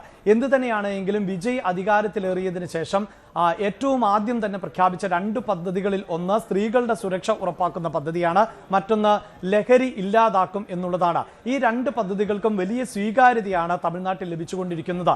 അതോടൊപ്പം തന്നെയാണ് എടുത്തു പറയേണ്ടത്, ഇന്ന് കരൂരിൽ എത്തിയ വിജയുടെ പ്രസംഗത്തിൽ താൻ റീലുകളിൽ നിറയുന്ന മുഖ്യമന്ത്രിയല്ല, മറിച്ച് റിയൽ മുഖ്യമന്ത്രിയാണ് എന്നാണ് നടത്തിയത്. അതായത് വിജയുടെ ഭരണം അത് സിനിമകളിൽ കാണുന്നത് പോലെ അത്ര എളുപ്പമല്ല എന്നുള്ളതായിരുന്നു DMK-യുടെ നിലപാട്. നമുക്കൊരു 6 മാസം കാത്തിരിക്കാം എന്ത് സംഭവിക്കുമെന്ന് എന്നതായിരുന്നു DMK വിജയ് സർക്കാർ അധികാരത്തിലേറുമ്പോൾ പറഞ്ഞത്. എന്നാൽ അന്നു മുതൽ ഇന്നുവരെയുള്ള വിജയുടെ പ്രവർത്തനങ്ങൾ അത് ഘടകകക്ഷികളുടെ പിന്തുണയോടെയാണ് സർക്കാർ നിലനിൽക്കുന്നത് എങ്കിൽ പോലും പൊതുവിൽ കയ്യടി നേടുന്ന പ്രഖ്യാപനങ്ങളും തീരുമാനങ്ങളുമായാണ് വിജയ് ഇപ്പോൾ മുന്നോട്ട് പോകുന്നത് എന്നത് തന്നെയാണ് എടുത്തു പറയേണ്ടത്. അതേസമയം ചില വിവാദ വിഷയങ്ങൾ, ഉദാഹരണത്തിന് ഇപ്പോൾ ഈ കരൂരുമായി ബന്ധപ്പെട്ട് തന്നെ കരൂരിൽ ആൾക്കൂട്ടത്തിൽ മരണപ്പെട്ട കുടുംബാംഗങ്ങൾക്ക് 20 ലക്ഷം രൂപയായിരുന്നു TVK അന്ന് ധനസഹായം പ്രഖ്യാപിച്ചത്. പിന്നീട് കരൂരിലേക്ക് എത്തി കുടുംബാംഗങ്ങളെ ആശ്വസിപ്പിക്കാനൊക്കെ വിജയ് ശ്രമിച്ചുവെങ്കിലും സുരക്ഷാ കാരണങ്ങൾ പറഞ്ഞ് വിജയ്ക്ക് അവിടേക്ക് എത്താൻ സാധിച്ചിരുന്നില്ല. പിന്നീട് വിജയ് തന്നെ ഈ കുടുംബാംഗങ്ങളെ തനിക്ക് അനുയോജ്യമായ ഒരിടത്തേക്ക് വിളിച്ചു വരുത്തുകയായിരുന്നു. അവിടെ എത്തിച്ച് ആണ് വിജയ് ഈ കുടുംബാംഗങ്ങളോട് മാപ്പ് പറഞ്ഞത്. അങ്ങനെ ഈ കുടുംബാംഗങ്ങൾക്ക് വിജയുമായി കൂടിക്കാഴ്ചയ്ക്ക് അവസരമൊരുക്കിയ ആളുകൾ ഉൾപ്പെടെ ഇന്ന് ഈ മന്ത്രിസഭയുടെ ഭാഗമാണ്. അതുമാത്രവുമല്ല, സിനിമാ മേഖലയിൽ തന്നെയുള്ള ജഗദീഷ് എന്ന ആൾ ഇത്തരം പ്രവർത്തനങ്ങൾക്ക് പിന്നിൽ പ്രവർത്തിച്ചിരുന്നു. അതുകൊണ്ട് തന്നെ ഇപ്പോൾ വിജയുടെ പേഴ്സണൽ സ്റ്റാഫുകളിൽ ജഗദീഷ് അംഗവുമായിട്ടുണ്ട്. അങ്ങനെ വിജയ് ഒരു സ്വജന പക്ഷപാതം നടത്തുന്നു എന്ന വലിയ വിമർശനം ഇപ്പോൾ ഉയരുന്നുണ്ട്. അതിനുകൂടി വിജയ് മറുപടി നൽകുകയാണ് ചെയ്യുന്നത്. അതായത് കരൂരിൽ ദുരന്തത്തിൽ മരണപ്പെട്ടവരുടെ ആശ്രിതർക്ക് തൊഴിൽ നൽകുന്നതുമായി ബന്ധപ്പെട്ട ഒരു ഹർജി മദ്രാസ് ഹൈക്കോടതിയിലേക്ക് എത്തിയിരുന്നു. 31 ആശ്രിതർക്കാണ് തൊഴിൽ നൽകുന്ന ഉത്തരവ് ഇറക്കിയത്. അതിനെ ചോദ്യം ചെയ്തുകൊണ്ടുള്ള ഹർജിയാണ് വന്നത്. എന്നാൽ ആ ഹർജി കോടതി തള്ളിയ ഒരു സാഹചര്യമുണ്ട്.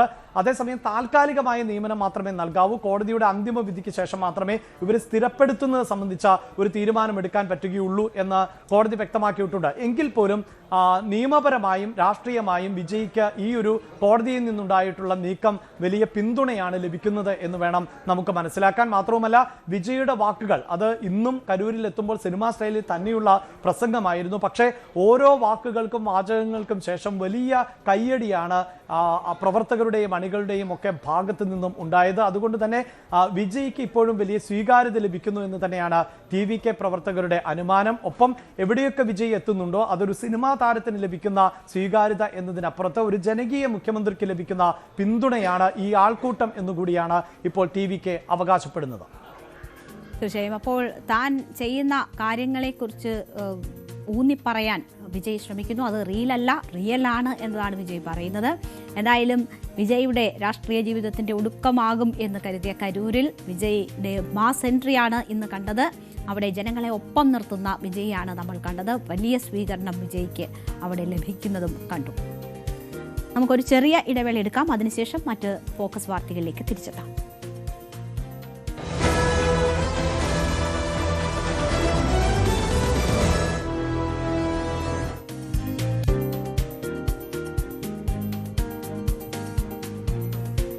പശ്ചിമേഷ്യയിൽ സമാധാനം അകലെയാണ്. പല തരത്തിലുള്ള ആക്രമണങ്ങൾ തുടരുന്നുണ്ട്. ഇനി എന്താണ് നീക്കം? ഇന്നലെ ഖമനയുടെ സംസ്കാര ചടങ്ങുകൾ കഴിഞ്ഞതിന് ശേഷം സമാധാന ചർച്ചകൾ പുനരാരംഭിക്കാം എന്നതായിരുന്നു നേരത്തെ ധാരണയെങ്കിൽ ഇപ്പോൾ അതിനുള്ള സാധ്യതകൾ മങ്ങിയിരിക്കുകയാണ്. അപ്പോൾ ഇനി എന്താണ് നീക്കം എന്ന ആകാംക്ഷയും ആശങ്കയും ഒക്കെ നിലനിൽക്കുമ്പോഴാണ് US പ്രസിഡന്റ് ഡൊണാൾഡ് ട്രംപിനെ വധിക്കാൻ ഇറാൻ പുതിയ പദ്ധതി തയ്യാറാക്കിയിട്ടുണ്ടെന്ന രഹസ്യാന്വേഷണ വിവരം ഇസ്രയേൽ അമേരിക്കയുമായി പങ്കുവച്ചതായിട്ടുള്ള റിപ്പോർട്ടുകൾ പുറത്തുവന്നത്. അമേരിക്കൻ ഉദ്യോഗസ്ഥ വൃത്തങ്ങളെ ഉദ്ധരിച്ച് US മാധ്യമങ്ങളായ വാൾ സ്ട്രീറ്റ് ജേർണലും CNN-ഉമാണ് ഈ കാര്യം റിപ്പോർട്ട് ചെയ്തിരിക്കുന്നത്. ഈ ആഴ്ചയാണ് ഇസ്രയേലിന്റെ മുന്നറിയിപ്പ് ലഭിച്ചതെന്നാണ് വിവരം. എന്നാൽ ഇത് അമേരിക്കയോ ഇറാനോ ഔദ്യോഗികമായി സ്ഥിരീകരിച്ചിട്ടില്ല. തുർക്കിയിൽ നടന്ന നാറ്റോ ഉച്ചകോടിക്ക് അമേരിക്കൻ പ്രസിഡന്റ് വിമാനം മാറി യാത്ര ചെയ്തത് വലിയ വാർത്തയായിട്ടുണ്ട്. ഇറാൻ തന്നെ കൊല്ലാൻ ആഗ്രഹിക്കുന്നുവെന്നും അവരുടെ 1-ാം നമ്പർ ലക്ഷ്യം താനാണെന്നും ട്രംപ് പറഞ്ഞതോടുകൂടി ഈ വാർത്തകളൊക്കെ റിപ്പോർട്ടുകളൊക്കെ ശരിയാണോ എന്ന വലിയ ഒരു ചോദ്യം ഉയരുക കൂടിയാണ്. എന്തായാലും ഹിറ്റ് ലിസ്റ്റിലാണ് താൻ എന്ന കാര്യം ട്രംപ് സ്ഥിരീകരിച്ചിരിക്കുകയാണ്. അപ്പോൾ ഇറാന്റെ ഭാഗത്ത് നിന്ന് അത്തരമൊരു നീക്കം നടന്നോ അതോ ഇപ്പോഴത്തെ സാഹചര്യങ്ങളെ വഴിതിരിച്ചുവിടാൻ അമേരിക്ക തന്നെ മനഃപൂർവ്വം ചമയ്ക്കുന്ന വാർത്തകളാണോ ഇത് എന്നൊരു സംശയമാണ് ഉയരുന്നത്. എന്തായാലും അതിന്റെ വിശദാംശങ്ങളിലേക്ക് നമ്മൾ പോയാൽ 60 ദിവസത്തെ വെടിനിർത്തൽ കരാർ അവസാനിപ്പിച്ചതോടെ ഇരുപക്ഷവും ഭീഷണികളും ആക്രമണങ്ങളും പരസ്പരം കൈമാറിയിരിക്കുകയാണ്. കഴിഞ്ഞ ദിവസങ്ങളിൽ അമേരിക്കയും ഇറാനും തമ്മിൽ സംഘർഷം രൂക്ഷമായിരുന്നു. അതേസമയം ഇറാനിൽ US ആക്രമണം ശക്തമാക്കിയിരിക്കുകയാണ്. അതിനിടെയാണ് പ്രസിഡന്റ് ഡൊണാൾഡ് ട്രംപിനെ വധിക്കാൻ ഇറാൻ അടുത്തിടെ പദ്ധതി ആവിഷ്കരിച്ചിട്ടുണ്ട് എന്ന് ഇസ്രയേൽ ഇന്റലിജൻസ് US-ന് മുന്നറിയിപ്പ് നൽകിയതായി റിപ്പോർട്ട് പുറത്തുവരുന്നത്. ഈ ആഴ്ചയാണ് ഈ മുന്നറിയിപ്പ് നൽകിയത് എന്നതാണ് ഒരു രഹസ്യാന്വേഷണ ഉദ്യോഗസ്ഥൻ ചൂണ്ടിക്കാട്ടുന്നത്. ഇത് ഇരു രാജ്യങ്ങൾ തമ്മിലുള്ള വെടിനിർത്തൽ കരാറിൽ പിരിമുറുക്കം വർദ്ധിപ്പിക്കാൻ ഇടയാക്കിയതായും 2 അമേരിക്കൻ രഹസ്യാന്വേഷണ ഉദ്യോഗസ്ഥരെ ഉദ്ധരിച്ചുകൊണ്ട് CNN റിപ്പോർട്ട് ചെയ്യുന്നു. വാൾ സ്ട്രീറ്റ് ജേർണലും സമാനമായ റിപ്പോർട്ട് പുറത്തുവിട്ടിട്ടുണ്ട്. അപ്പോൾ തന്നെ ഉയരുന്ന അഭ്യൂഹങ്ങൾ പല വിധത്തിലാണ്. ട്രംപിനെ വധിക്കാൻ സാധ്യതയുള്ള പദ്ധതികളെക്കുറിച്ച് സമീപ ആഴ്ചകളിൽ US സ്ഥിരമായി ഇന്റലിജൻസ് വിവരങ്ങൾ ശേഖരിച്ചിരുന്നു. ഇസ്രയേലിൽ നിന്നുള്ള മുന്നറിയിപ്പ് പക്ഷേ പുതിയതാണെന്നും പ്രത്യേക ഗൂഢാലോചന ആശങ്കപ്പെടുത്തുന്നതാണെന്നും ഒരു ഉദ്യോഗസ്ഥൻ പറഞ്ഞതായി CNN റിപ്പോർട്ട് ചെയ്തു.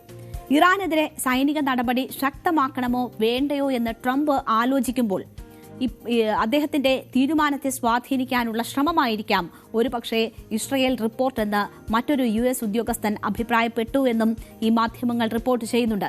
അതായത് ഈ ഘട്ടത്തിൽ ഒരു നിർണായക ഘട്ടമാണ് ഇറാൻ യുദ്ധവുമായി ബന്ധപ്പെട്ട് ഇപ്പോഴുള്ളത്. ഖമനയുടെ സംസ്കാര ചടങ്ങുകൾ അവശേഷിച്ചിരിക്കുന്നു. സമാധാന ചർച്ചകൾ വഴിമുട്ടി നിൽക്കുന്നു. അപ്പോൾ അവിടെ എന്ത് എന്നൊരു ചോദ്യം ഉയരുന്ന ഘട്ടത്തിൽ അത് വഴിതിരിച്ചു വിടാനുള്ള ഇസ്രയേലിന്റെ ബോധപൂർവമായിട്ടുള്ള ശ്രമങ്ങളായിട്ടാണ് ഒരു ഉന്നത ഉദ്യോഗസ്ഥൻ ഇപ്പോഴത്തെ ഇസ്രയേലിന്റെ നീക്കത്തെ കാണുന്നത്. അപ്പോൾ ഇതിൽ എന്താണ് സംഭവിക്കുന്നത് എന്നതിൽ വ്യക്തതയില്ല.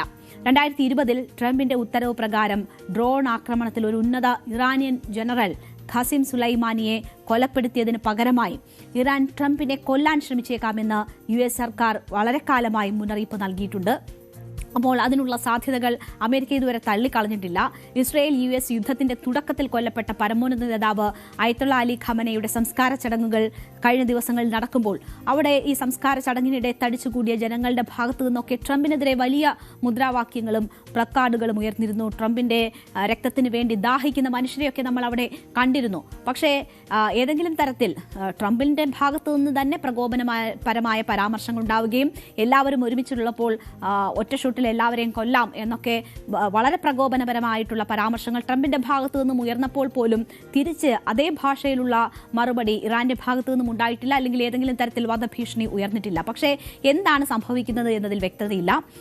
ഇതിൽ ഒരു സൂചന ട്രംപിന്റെ ഭാഗത്തു നിന്ന് തന്നെയാണ് ഉണ്ടായിട്ടുള്ളത്.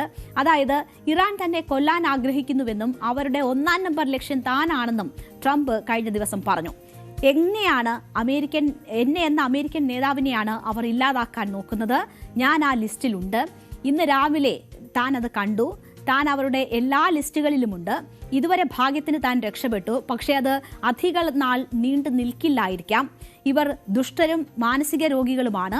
ഈ ക്യാൻസർ നമുക്ക് തുടച്ചു നീക്കണം. ആ ക്യാൻസർ എന്താണ് ചെയ്യേണ്ടതെന്ന് നിങ്ങൾക്കറിയാമോ എന്നൊക്കെയുള്ള ചോദ്യങ്ങളാണ് ട്രംപിന്റെ ഭാഗത്തു നിന്നും ഉണ്ടായത്. ക്യാൻസർ നേരത്തെ തന്നെ നീക്കം ചെയ്യണം, അതാണ് എൻ്റെ തോന്നൽ. ട്രംപ് ബുധനാഴ്ച മാധ്യമങ്ങളോട് സംസാരിക്കുമ്പോഴാണ് ഈ കാര്യങ്ങളൊക്കെ പറഞ്ഞത്. അപ്പോൾ ഈ പ്രസ്താവനയിൽ ഒരു ലിസ്റ്റ് താൻ കണ്ടുവെന്ന് ട്രംപ് പറയുന്നുണ്ട്. എന്നാൽ ഇത് ഇസ്രായേലിന്റെ റിപ്പോർട്ടുമായി ബന്ധപ്പെട്ടുള്ളതാണോ എന്നത് ട്രംപ് വ്യക്തമാക്കിയില്ല. ഇസ്രായേലി രഹസ്യാന്വേഷണ റിപ്പോർട്ടുമായി ബന്ധപ്പെട്ട് വാൾ സ്ട്രീറ്റ് ജേർണൽ വൈറ്റ് ഹൌസിനോട് വിശദീകരണം തേടിയപ്പോൾ ട്രംപിന്റെ സമീപകാല പ്രസ്താവനകൾ പരിശോധിക്കാനാണ് വൈറ്റ് ഹൌസിൽ നിന്ന് തിരിച്ച് ആവശ്യപ്പെട്ടത്. അപ്പോൾ അങ്ങനെ അതിനെ കൂട്ടിക്കെട്ടുമ്പോൾ കൃത്യമായും ഇത് ഇസ്രായേൽ നൽകിയ മുന്നറിയിപ്പുമായി ബന്ധപ്പെട്ടുള്ള പ്രതികരണമാണ് ട്രംപ് നടത്തിയത് എന്ന് വിശകലനം ചെയ്യുന്നുണ്ട്. പക്ഷേ ഇതിൽ ഔദ്യോഗികമായിട്ടുള്ള പ്രതികരണം ഉണ്ടായിട്ടില്ല. ഒരു പക്ഷേ ഇത് ഇസ്രായേലിന്റെ ഒരു തന്ത്രമായിരിക്കാം എന്ന തരത്തിലുള്ള ഉന്നത ഉദ്യോഗസ്ഥരെ ഉദ്ധരിച്ചുകൊണ്ടുള്ള റിപ്പോർട്ടുകളും പുറത്തു വരുന്നുണ്ട്. അതായത് ഈ സന്നിഗ്ധ ഘട്ടത്തിൽ അമേരിക്കയെ വഴിതിരിക്കാൻ, അല്ലെങ്കിൽ അമേരിക്ക സമാധാനത്തിന്റെ വഴിയിലേക്ക് സഞ്ചരിക്കുന്നത് ഒഴിവാക്കാനുള്ള ഇസ്രായേൽ തന്ത്രം എന്ന നിലയിലും കാണുന്നുണ്ട്. എന്തായാലും ഹിറ്റ് ലിസ്റ്റിൽപ്പെട്ടയാളാണ് താൻ എന്ന കാര്യം ട്രംപ് സ്ഥിരീകരിക്കുന്നതാണ് നമ്മൾ കാണുന്നത്. മറ്റൊരു സംശയകരമായ നീക്കം ട്രംപിന്റെ ഭാഗത്തു നിന്നുമുണ്ടായത് ഇറാനുമായുള്ള സംഘർഷം വീണ്ടും തുടങ്ങിയതിന് പിന്നാലെ ട്രംപിന്റെ സുരക്ഷ ഇപ്പോൾ വർദ്ധിപ്പിച്ചിട്ടുണ്ട്. സുരക്ഷാ ആശങ്കകളെ തുടർന്ന് കഴിഞ്ഞ ദിവസം നാറ്റോ ഉച്ചകോടിക്ക് ശേഷം തുർക്കിയിൽ നിന്ന് വരുമ്പോൾ ട്രംപിന്റെ വിമാനം മാറ്റിയിരുന്നു. തുർക്കിയിൽ നടന്ന നാറ്റോ ഉച്ചകോടിക്ക് അമേരിക്കൻ പ്രസിഡന്റ് ഡൊണാൾഡ് ട്രംപ് എത്തിയത് ഖത്തർ സമ്മാനിച്ച പുതിയ ആഡംബര ബോയിങ് 7478 വിമാനത്തിലായിരുന്നു. എന്നാൽ മടങ്ങിയത് പഴയ എയർഫോഴ്സ് 1 വിമാനത്തിലും. ഇതോടെയാണ് ട്രംപിന്റെ യാത്രയും വിമാനത്തിൽ വരുത്തിയ പെട്ടെന്നുള്ള മാറ്റവും ചർച്ചയായത്. എന്തിനായിരുന്നു ട്രംപ് വിമാനം മാറ്റിയത്? സുരക്ഷാ ആശങ്കകളായിരുന്നോ ഇതിന് പിന്നിൽ? തുർക്കിയിൽ നിന്ന് UKയിലെ RAF മിഡൻ ഹാളിലേക്കുള്ള യാത്രയിലാണ് ഈ പെട്ടെന്നുള്ള മാറ്റം സംഭവിച്ചത്. വളരെ നാടകീയമായ മാറ്റം എന്ന നിലയിലൊക്കെയാണ് മാധ്യമങ്ങൾ ഇതിനെ റിപ്പോർട്ട് ചെയ്തത്. പുതിയ വിമാനത്തിന് പഴയ വിമാനങ്ങളെപ്പോലെ ശക്തമായ മിസൈൽ പ്രതിരോധ സംവിധാനങ്ങളോ സുരക്ഷാ ക്രമീകരണങ്ങളോ ഇല്ലെന്ന റിപ്പോർട്ടുകൾ നേരത്തെ പുറത്തു വന്നിരുന്നു. അപ്പോൾ ആ സുരക്ഷാ ആശങ്ക കാരണമാണോ വിമാനങ്ങൾ മാറ്റിയതെന്ന ചോദ്യമാണ് ഏറ്റവും കൂടുതൽ ഉയർന്നത്. അമേരിക്കയും ഇറാനും തമ്മിലുള്ള സംഘർഷം വീണ്ടും രൂക്ഷമായ സാഹചര്യത്തിൽ ട്രംപിന്റെ സുരക്ഷ കണക്കിലെടുത്താണ് വിമാനം മാറ്റിയതെന്നാണ് പൊതുവെയുള്ള വിലയിരുത്തൽ. പക്ഷേ ഇതുമായി ബന്ധപ്പെട്ട് മാധ്യമപ്രവർത്തകർ ട്രംപിനോട് ചോദിച്ചപ്പോൾ ട്രംപ് പിന്നീട് പറഞ്ഞത്, അമേരിക്കൻ സൈനികർക്ക് പുതിയ വിമാനം നേരിൽ കാണാനും ടൂർ നടത്താനും അവസരമൊരുക്കുന്നതിനാണ് അത് നേരത്തെ മിൽഡൻ ഹാളിലേക്ക് അയച്ചതെന്നാണ് ട്രംപ് പറഞ്ഞത്. വളരെ സാധാരണമായിട്ടൊരു കാര്യം പോലെ ട്രംപ് അതിനെ തള്ളിക്കളഞ്ഞു. താൻ മടങ്ങിയെത്തിയപ്പോൾ മിൽഡൻ ഹാളിൽ വെച്ച് പുതിയ വിമാനത്തിൽ കയറിയെന്നും ട്രംപ് പറയുകയാണ് ചെയ്തത്.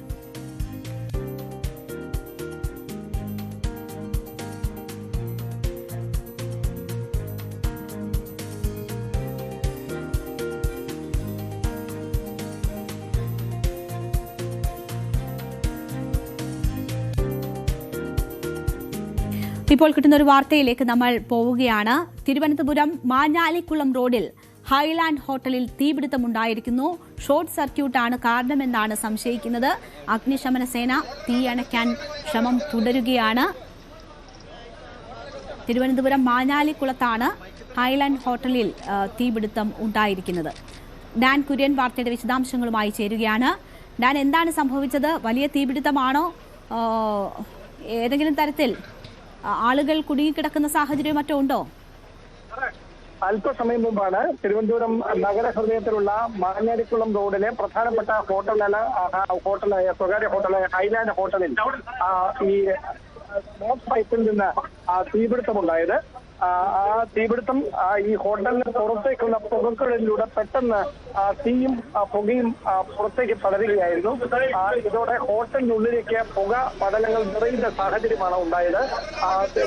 വലിയ തരത്തിൽ പുറത്തേക്കും പുക പടലങ്ങൾ ഉയരുന്നുണ്ടായിരുന്നു. പക്ഷേ ഇപ്പോൾ തീ പൂർണ്ണമായി അണച്ചിട്ടുണ്ട്. പുക ഈ ഹോട്ടലിന്റെ പല നിലകളിലായി പുക കെട്ടി നിൽക്കുന്നതാണ് നിലവിൽ അകത്തേക്ക് അഗ്നിശമന സേനാംഗങ്ങൾക്ക് കയറുന്നതിനൊരു തടസ്സമായി നിന്നത്. പക്ഷേ മുഴുവൻ ആളുകളെയും ഹോട്ടലിലുണ്ടായിരുന്ന മുഴുവൻ ആളുകളെയും അവിടെ നിന്ന് പുറത്തേക്ക് എത്തിച്ചിട്ടുണ്ട് എന്നാണ് ഹോട്ടൽ അധികൃതർ വ്യക്തമാക്കുന്നത്. ഇപ്പോൾ താങ്കളുടെ പേരെന്താണ്?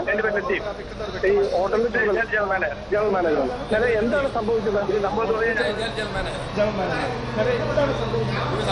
ഞങ്ങൾ കിച്ചണിനകത്തുള്ള വേസ്റ്റ് ഓയിൽ സ്മോക്ക് പോകാനുള്ളതുണ്ട്. അതിനകത്ത് എങ്ങനെ സ്പാർക്കിംഗ് ആയി പുറത്താണ് തീരുന്നത് ബിൽഡിങ്ങിന്റെ വെളിയിൽ.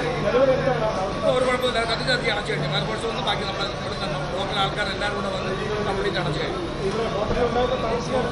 എല്ലാവരും വെളിയിൽ ഇറക്കി. പിന്നെ വെളിയിൽ നമ്മുടെ ലോക്കൽ ആൾക്കാർ മൊത്തം ഫുൾ സപ്പോർട്ട് ചെയ്തിട്ടാണ് എല്ലാം ചെയ്തത്. ഓക്കെ, സേഫ് ആണല്ലോ അല്ലേ? സേഫാണ്, ഒരു കുഴപ്പമില്ല. ഓക്കെ. നിലവിൽ ഈ പുകപടലങ്ങൾ അത് അവിടെ നിന്ന് മാറ്റുന്നതിന് വേണ്ടിയുള്ള ഉപകരണങ്ങൾ അത് പ്രവർത്തിപ്പിച്ചുകൊണ്ട് അഗ്നിശമന സേന അവരുടെ ഉപകരണങ്ങൾ ഉപയോഗിച്ച് ഈ തീപിടുത്തമുണ്ടായ സ്ഥലത്തേക്ക് വെള്ളം എത്തിക്കുകയാണ്, വെള്ളം പമ്പ് ചെയ്യുകയാണ്. തീ പൂർണ്ണമായി നിലവിൽ അണയ്ക്കാൻ കഴിഞ്ഞിട്ടുണ്ട് എന്നാണ് ഹോട്ടൽ അധികൃതർ നൽകുന്ന വിവരം. പക്ഷേ വലിയ തരത്തിൽ പുറത്തേക്ക് പുകപടലങ്ങൾ ഉയരുന്നുണ്ടായിരുന്നു. അതാണ് അല്പം ഒരു ആശങ്കയ്ക്ക് വഴിവെച്ചത്. പക്ഷേ നിലവിൽ ആ സാഹചര്യങ്ങൾ മാറിയിരിക്കുന്നു. 4 യൂണിറ്റ് ഫയർഫോഴ്സ് എത്തിയാണ് ഇപ്പോൾ ഈ പുകയും തീയും അണയ്ക്കുന്നതിന് വേണ്ടിയുള്ള നീക്കം സജീവമാക്കി പുരോഗമിച്ചുകൊണ്ടിരിക്കുന്നത്. ഷോർട്ട് സർക്യൂട്ടാണ് അപകട കാരണമെന്നാണ് വരുന്ന സൂചനകൾ. അടുക്കളയുടെ ഭാഗത്താണ് തീപിടുത്തം ഉണ്ടായത് എന്ന് മനസ്സിലാക്കുന്നു. ആ ജനറൽ മാനേജർ നമ്മളോട് സംസാരിച്ച അദ്ദേഹം വ്യക്തമാക്കിയത് ഇത് അടുക്കള ഭാഗത്തുണ്ടായതാണ്. ആർക്കും ഒരു പ്രശ്നവും ഉണ്ടായിട്ടില്ല. ആളുകളെ പൂർണ്ണമായും ഒഴിപ്പിച്ചിട്ടുണ്ട് എന്നതാണ് പറയുന്നത്. ഡാൻ, എപ്പോഴായിരുന്നു ഈ സംഭവം ഉണ്ടായത്? ഇതിപ്പോൾ തീ പൂർണ്ണമായും അണച്ചു എന്ന് പറയുന്നു.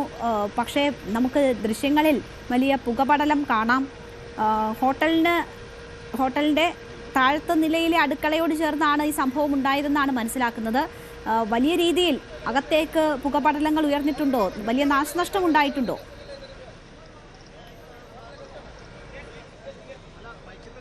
അകത്തേക്ക് കയറിയാൽ മാത്രമേ ആ കാര്യങ്ങളുടെ ഒരു വ്യക്തത വരികയുള്ളൂ. പക്ഷെ നമുക്കിപ്പോൾ ഈ ഹോട്ടൽ അധികൃതരും അഗ്നിശമന സേന ഉദ്യോഗസ്ഥരും നൽകുന്ന വിവരങ്ങൾ മാത്രമേ ഉള്ളൂ. അവർ പറയുന്നതനുസരിച്ച് ഈ പാചക ആവശ്യങ്ങൾക്ക് മറ്റുമായി അടുക്കളയിൽ സ്ഥാപിച്ചിട്ടുള്ള ഈ പൈപ്പിൽ നിന്ന്, അതായത് സ്മോക്ക് പൈപ്പിൽ നിന്ന് ഈ പുക അല്ലെങ്കിൽ തീ ആളി പടരുകയാണ്. അത് എണ്ണ പോലെയുള്ള എന്തോ ഒരു വസ്തു അവിടെ വെച്ച് കത്തിയതാണ്.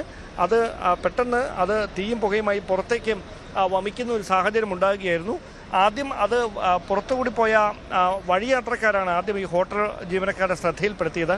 പക്ഷേ അത് പുറത്തിങ്ങനെ പൈപ്പ് സ്ഥാപിച്ചിട്ടുണ്ട് എന്നുള്ള കാര്യം ജീവനക്കാർക്ക് അറിയാവുന്നത് കൊണ്ട് അത് അടുക്കളയിൽ നിന്നുള്ള എന്തോ ഒരു പുകയാണ് എന്ന തരത്തിൽ അവർ ലാഘവത്തോടെ മാത്രമാണ് കണ്ടത്. അതിന് അപ്പുറത്തേക്ക് ഇത്രയും ഗൗരവകരമായ തരത്തിൽ തീയും പുകയും ഉയരുന്ന ഒരു സാഹചര്യം ഉണ്ടാകുമെന്ന് അവരും പ്രതീക്ഷിച്ചില്ല. പക്ഷേ അത് പെട്ടെന്ന് അനിയന്ത്രിതമായി മാറുകയായിരുന്നു. ഉടനടി സ്ഥലത്തേക്ക് ഓടിയെത്തിയ നാട്ടുകാരും സമീപത്ത് നിന്നെത്തിയ ചെങ്കൽച്ചോളയിൽ നിന്ന് ഉൾപ്പെടെ എത്തിയ അഗ്നിശമന സേന ഉദ്യോഗസ്ഥരെ ചേർന്നാണ് ഈ തീ അണച്ചിരിക്കുന്നത്. ആ ദൗത്യം ഏറെക്കുറെ ഈ നടപടികൾ പൂർത്തിയാക്കുകയാണ്. അതിനുശേഷമാണ് ഈ ഉദ്യോഗസ്ഥർ മടങ്ങിയെത്തുന്നത്.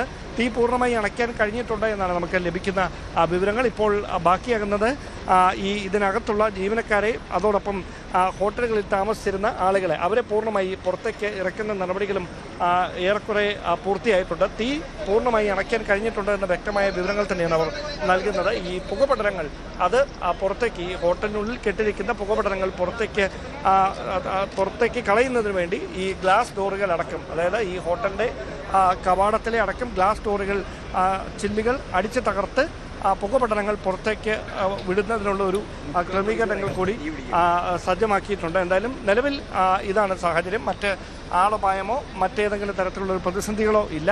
അഗ്നിശമന സേനയുടെ 4 യൂണിറ്റുകൾ സ്ഥലത്തെത്തിയാണ് ഇപ്പോൾ ഈ തീയും പുകയും അണയ്ക്കുന്നതിന് വേണ്ടിയിട്ടുള്ള ക്രമീകരണങ്ങൾ ഊർജിതമായി നടത്തിക്കൊണ്ടിരിക്കുന്നത്. ശരി, ഡാൻ കുര്യനാണ് അവിടെ നിന്നുമുള്ള വിവരങ്ങൾ നൽകിയത്. എന്തായാലും ആളപായമൊന്നും ഉണ്ടായിട്ടില്ല. മാത്രവുമല്ല എല്ലാവരെയും സുരക്ഷിത ഇടങ്ങളിലേക്ക് മാറ്റിയിട്ടുണ്ട്. അത് ആശ്വാസകരമാണ്. ഒപ്പം വളരെ വേഗം തന്നെ തീ അണയ്ക്കാൻ കഴിഞ്ഞിട്ടുണ്ട്. ഇപ്പോൾ പുകപടലങ്ങൾ അവിടെയുണ്ട്. അത് മാറ്റി അകത്തേക്ക് പ്രവേശിക്കുമ്പോഴായിരിക്കും എന്തുമാത്രം നാശനഷ്ടം ഉണ്ടായിട്ടുണ്ട് എന്ന കാര്യത്തിൽ വ്യക്തത വരിക. എന്തായാലും ആശങ്കപ്പെടേണ്ടുന്ന സാഹചര്യം ഇപ്പോൾ അവിടെ ഇല്ല.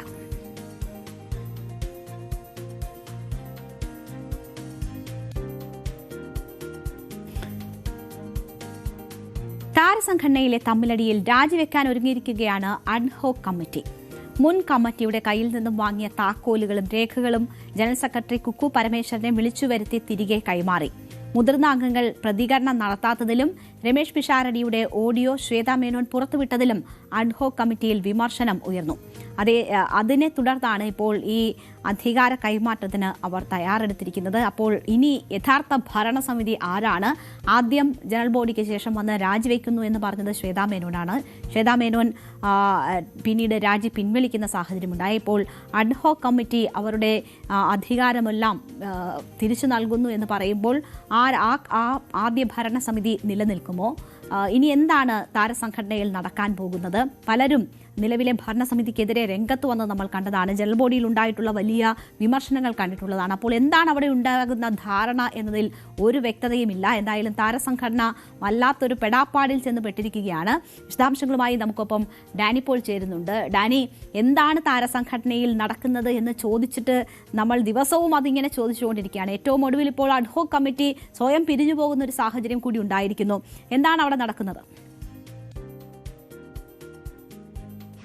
അൻസിബാസിൻ നൽകിയ പരാതിയിൽ ഇപ്പോൾ തുടർച്ചയായ 3ാമത്തെ പരാതിയിലാണ് ഇപ്പോൾ കോടതി ഇടപെടൽ ഒരുപക്ഷെ അതിലും ഉണ്ടാകും എന്ന രീതിയിലേക്ക് കാര്യങ്ങൾ വന്നിരിക്കുന്നത്. കാരണം ഇപ്പോൾ അൻസിബ നൽകിയിരിക്കുന്ന പുതിയ പരാതി എന്ന് പറയുന്നത് പാലാരിവട്ടം പോലീസ് സ്റ്റേഷനിൽ അതിൻ്റെ ഒരു ഉള്ളടക്കം ലക്ഷ്മിപ്രിയയും ശ്വേതാ മേനോനും ഒരു യൂട്യൂബ് ചാനലിനൊപ്പം ചേർന്നുകൊണ്ട് തന്നെ അപമാനിക്കാൻ, മനഃപൂർവ്വമായി അപമാനിക്കാനുള്ള ശ്രമം നടത്തുന്നു. സ്ത്രീത്വത്തെ അവഹേളിക്കലാണ്, അപമാനിക്കലാണ്, അത് അനുവദിച്ചു കൊടുക്കാൻ കഴിയില്ല എന്നതടക്കമുള്ള കാര്യങ്ങൾ ചൂണ്ടിക്കാണിച്ചുകൊണ്ടാണ് പാലാരിവട്ടം പോലീസ് സ്റ്റേഷനിൽ പരാതി നൽകിയിരുന്നത്. എന്നാൽ ഈ പരാതി പരിശോധിച്ച ശേഷം അതിൽ ഈ പറയുന്ന യൂട്യൂബ് ഇതിൽ ടെലികാസ്റ്റ് ചെയ്ത കാര്യങ്ങൾ ഇതെല്ലാം പരിശോധിച്ച ശേഷം പാലാരിവട്ടം പോലീസ് നിലപാടെടുത്തിരിക്കുന്നത് അതിൽ ഉള്ള ഉള്ളടക്കം ഒന്നും തന്നെയും ഈ പറയുന്ന പരാതിക്ക് അനുസൃതമായിട്ടുള്ളതല്ല. ഈ പറയുന്ന രീതിയിൽ അവരെ അവഹേളിക്കുന്നതോ സ്ത്രീത്വത്തെ അപമാനിക്കുന്നതോ തരത്തിലുള്ള കാര്യങ്ങളൊന്നും തന്നെ അതിലില്ല എന്നൊരു നിലപാടാണ് പാലാരിവട്ടം പോലീസ് ഈ കാര്യത്തിൽ സ്വീകരിച്ചിരിക്കുന്നത്. അവർ പറയുകയും ചെയ്യുന്നു, അൻസിബയ്ക്ക് വേണമെങ്കിൽ കോടതിയെ സമീപിക്കാമെന്ന രീതിയിലാണ് പാലാരിവട്ടം പോലീസ് റിപ്പോർട്ട് നൽകിയിരിക്കുന്നത് എന്നാണ് മനസ്സിലാക്കുന്നത്. ഇതിനെതിരെ അതിരൂക്ഷ വിമർശനവുമായാണ് അൻസിബ രംഗത്ത് വന്നത്. താൻ നീതി നടപ്പാകും വരെ പോരാടും എന്ന് പറയുന്നു. നേരത്തെ നൽകിയ 2 പരാതികൾ, അതായത് ഹിൽ പാലസ് പോലീസ് സ്റ്റേഷനിലും അതോടൊപ്പം തന്നെ കടവന്ത്ര പോലീസ് സ്റ്റേഷൻ നൽകിയ പരാതികൾ ഉണ്ടായിരുന്നു. ഈ പരാതികളിലൊന്നും തന്നെയും നടപടികൾ ഉണ്ടായിരുന്നില്ല. അവിടെയും തനിക്ക് അവഹേളനങ്ങൾ, അപമാനങ്ങളാണ് പോലീസ് സ്റ്റേഷൻ നേരിട്ടത്. പക്ഷേ കോടതിയിലേക്ക് പോവുകയും കോടതി നിർദ്ദേശം അനുസരിച്ചുകൊണ്ട്, ഉത്തരവനുസരിച്ചുകൊണ്ട് കേസെടുക്കാൻ പോലീസ് നിർബന്ധിതരാകുകയും ചെയ്തിട്ടുണ്ട്. അപ്പോൾ അത് തന്നെ ഇവിടെയും ഉണ്ടാകുമെന്നതാണ് അവർ പ്രതീക്ഷ പറയുന്നത്. ഭരണകൂടത്തെ ഒരു സംവിധാനത്തെ ഉപയോഗിച്ചുകൊണ്ടാണ് തനിക്കെതിരെയുള്ള ഒരു കേസ് എടുക്കാതിരിക്കുന്ന ഒരു നടപടികളടക്കം ഉണ്ടാകുന്നത്. പക്ഷെ അത് അനുവദിക്കുകയില്ല. താൻ തീർച്ചയായും തന്നെ കോടതിയെ സമീപിക്കും എന്നത് അവർ ചൂണ്ടിക്കാണിക്കുകയും ചെയ്തു. സ്ത്രീത്വത്തെ അപമാനിക്കൽ തന്നെയാണ് നടന്നിരിക്കുന്നത്. അങ്ങനെ ഈ സ്ത്രീകൾ കൂടി ഇത് പരിശോധിക്കട്ടെ. അവർക്ക് അങ്ങനെ തോന്നുന്നില്ലെങ്കിൽ താൻ മാപ്പ് പറയാം. പക്ഷേ ഇത് തനിക്ക് ഉറപ്പുണ്ട്. തന്നെ തേജോവധം ചെയ്യുന്നതിന് വേണ്ടി തന്നെയാണ് ഈ രീതിയിൽ നീങ്ങിയിരിക്കുന്നത്. അതിന് തീർച്ചയായും ഉത്തരം താൻ പറയിപ്പിക്കുമെന്ന രീതിയിൽ തന്നെ കോടതിയിലേക്ക് നീങ്ങുന്നു എന്ന് തന്നെയാണ് അൻസിബ പറയുന്നത്. അമ്മയിലെ പ്രശ്നങ്ങൾ, താരസംഘടനയുടെ പ്രശ്നങ്ങൾ വളരെ സങ്കീർണമായി, ഓരോ ദിവസവും ചെല്ലുന്നതോറും അതിസങ്കീർണമായി എന്ന രീതിയിലേക്ക് തന്നെ മാറുകയാണ്. അമ്മ ജനറൽ ബോഡിയിൽ ഉണ്ടായ വിഷയങ്ങളെ തുടർന്ന് അന്നൊരു അഡ്ഹോക് കമ്മിറ്റി ചുമതലയേറ്റിരുന്നു. എന്നാൽ അഡ്ഹോക് കമ്മിറ്റിയുടെ സാധുത ചോദ്യം ചെയ്തുകൊണ്ട് പിറ്റേന്ന് തന്നെ അത് കോടതിയിൽ എത്തുന്ന കാഴ്ചയാണ് നമ്മൾ കണ്ടത്.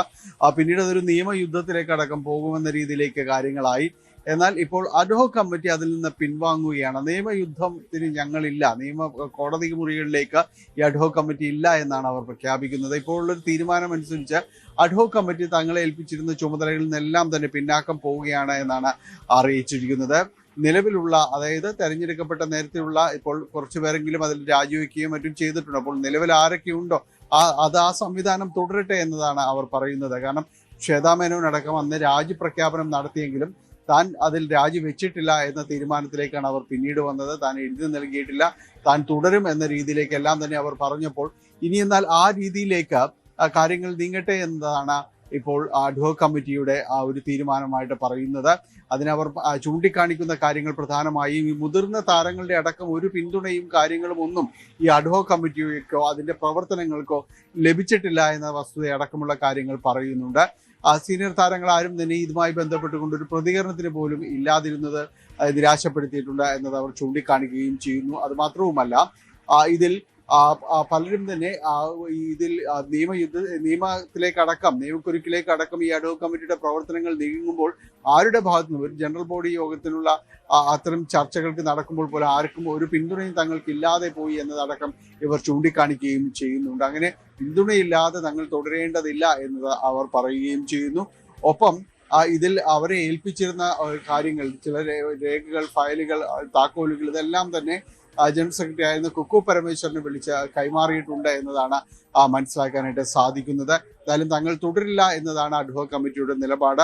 ഇതിൽ അവർ എടുത്ത് പറയുന്ന മറ്റൊരു കാര്യം, ശ്വേതാ മേനോനും ഒപ്പം തന്നെ രമേഷ് പിഷാരടിയും നടത്തിയ ടെലിഫോൺ സംഭാഷണങ്ങളടക്കം പുറത്തുവിട്ടത് വലിയ രീതിയിൽ അവമതിപ്പ് ഉണ്ടാക്കിയിട്ട് ആ രീതിയിലല്ല കാര്യങ്ങൾ കൈകാര്യം ചെയ്യേണ്ടിയിരുന്നത് എന്നൊരു വിലയിരുത്തലും ഈ യോഗത്തിലെല്ലാം തന്നെ, അഡ്ഹോക് കമ്മിറ്റിയുടെ യോഗത്തിലെല്ലാം തന്നെ ഉണ്ടായിട്ടുണ്ട്. അപ്പോൾ കാര്യങ്ങൾ ഈ രീതിയിലേക്ക് മുന്നോട്ട് പോകുമ്പോൾ തങ്ങൾ തുടരേണ്ട ഒരാവശ്യവും ഇപ്പോഴില്ല എന്നതാണ് അഡ്ഹോക് കമ്മിറ്റിയുടെ അടക്കമുള്ള ഒരു നിലപാട്. നിലവിലുള്ള ആ ഒരു ഭരണസമിതി രാജിവെച്ചിട്ടില്ല എങ്കിൽ അവർക്ക് തന്നെ ഇത്തരം കാര്യങ്ങൾ ഏറ്റെടുത്തുകൊണ്ട് മുന്നോട്ട് പോകാമെന്ന രീതിയിലേക്ക് വരുന്നത് സൂചിപ്പിക്കുന്നത് അമ്മയിലെ അതിരൂക്ഷമായ രീതിയിലുള്ള ചേരിതിരിവ് തന്നെയാണ് ഇതെല്ലാം തന്നെ സൂചിപ്പിക്കുന്നത്. വരും ദിവസങ്ങളിൽ ഇതിൽ കൂടുതൽ പ്രതികരണങ്ങൾ ഇതുമായി ബന്ധപ്പെട്ടുകൊണ്ട് ഉണ്ടാകുമെന്ന് തന്നെയാണ് പ്രതീക്ഷിക്കുന്നത്. ആ രീതിയിലേക്ക് താരസംഘടനയുടെ ഒരു പ്രവർത്തനം മാറിയിരിക്കുന്നു, ആളുകളുടെ നിലപാട് മാറിയിരിക്കുന്നു എന്നതാണ്. ആസന്നമായ ഒരു പൊട്ടിത്തെറിയിലേക്ക് അടക്കം നീങ്ങുന്നു. ഇനിയിപ്പോൾ അഡ്ഹോക് കമ്മിറ്റി ഇല്ലെങ്കിൽ ഈ ഭരണസമിതി എന്ത് എന്നതാണ് ഇനി വ്യക്തമാക്കേണ്ടത്. വൈകാതെ അത്തരം കാര്യങ്ങളിൽ കൂടുതൽ വ്യക്തത വരും എന്നതാണ് പ്രതീക്ഷിക്കുന്നത്. എന്തായാലും വലിയ പൊട്ടിത്തെറിയാണ് താരസംഘടനയിൽ പ്രതീക്ഷിക്കുന്നത്. ആരാണ് ഭരണസമിതി എന്നതിൽ ഒരു വ്യക്തതയുമില്ലാതെ തുടരുന്ന ഒരു സാഹചര്യം. ഒപ്പം അൻസിബ നിയമ നടപടികളുമായി മുന്നോട്ട് പോകുന്നു എന്നതിൻ്റെ സൂചനകളും വരികയാണ്. ഡാനിപ്പോളാണ് വാർത്തയുടെ വിശദാംശങ്ങൾ നൽകിയത്. നമ്മുടെ നേരം വൈകുന്നേരം ഇന്നിവിടെ പൂർണ്ണമാവുകയാണ്. ഇടവേളയ്ക്ക് ശേഷം ലൈവ് അറ്റ് 6 കാണാം.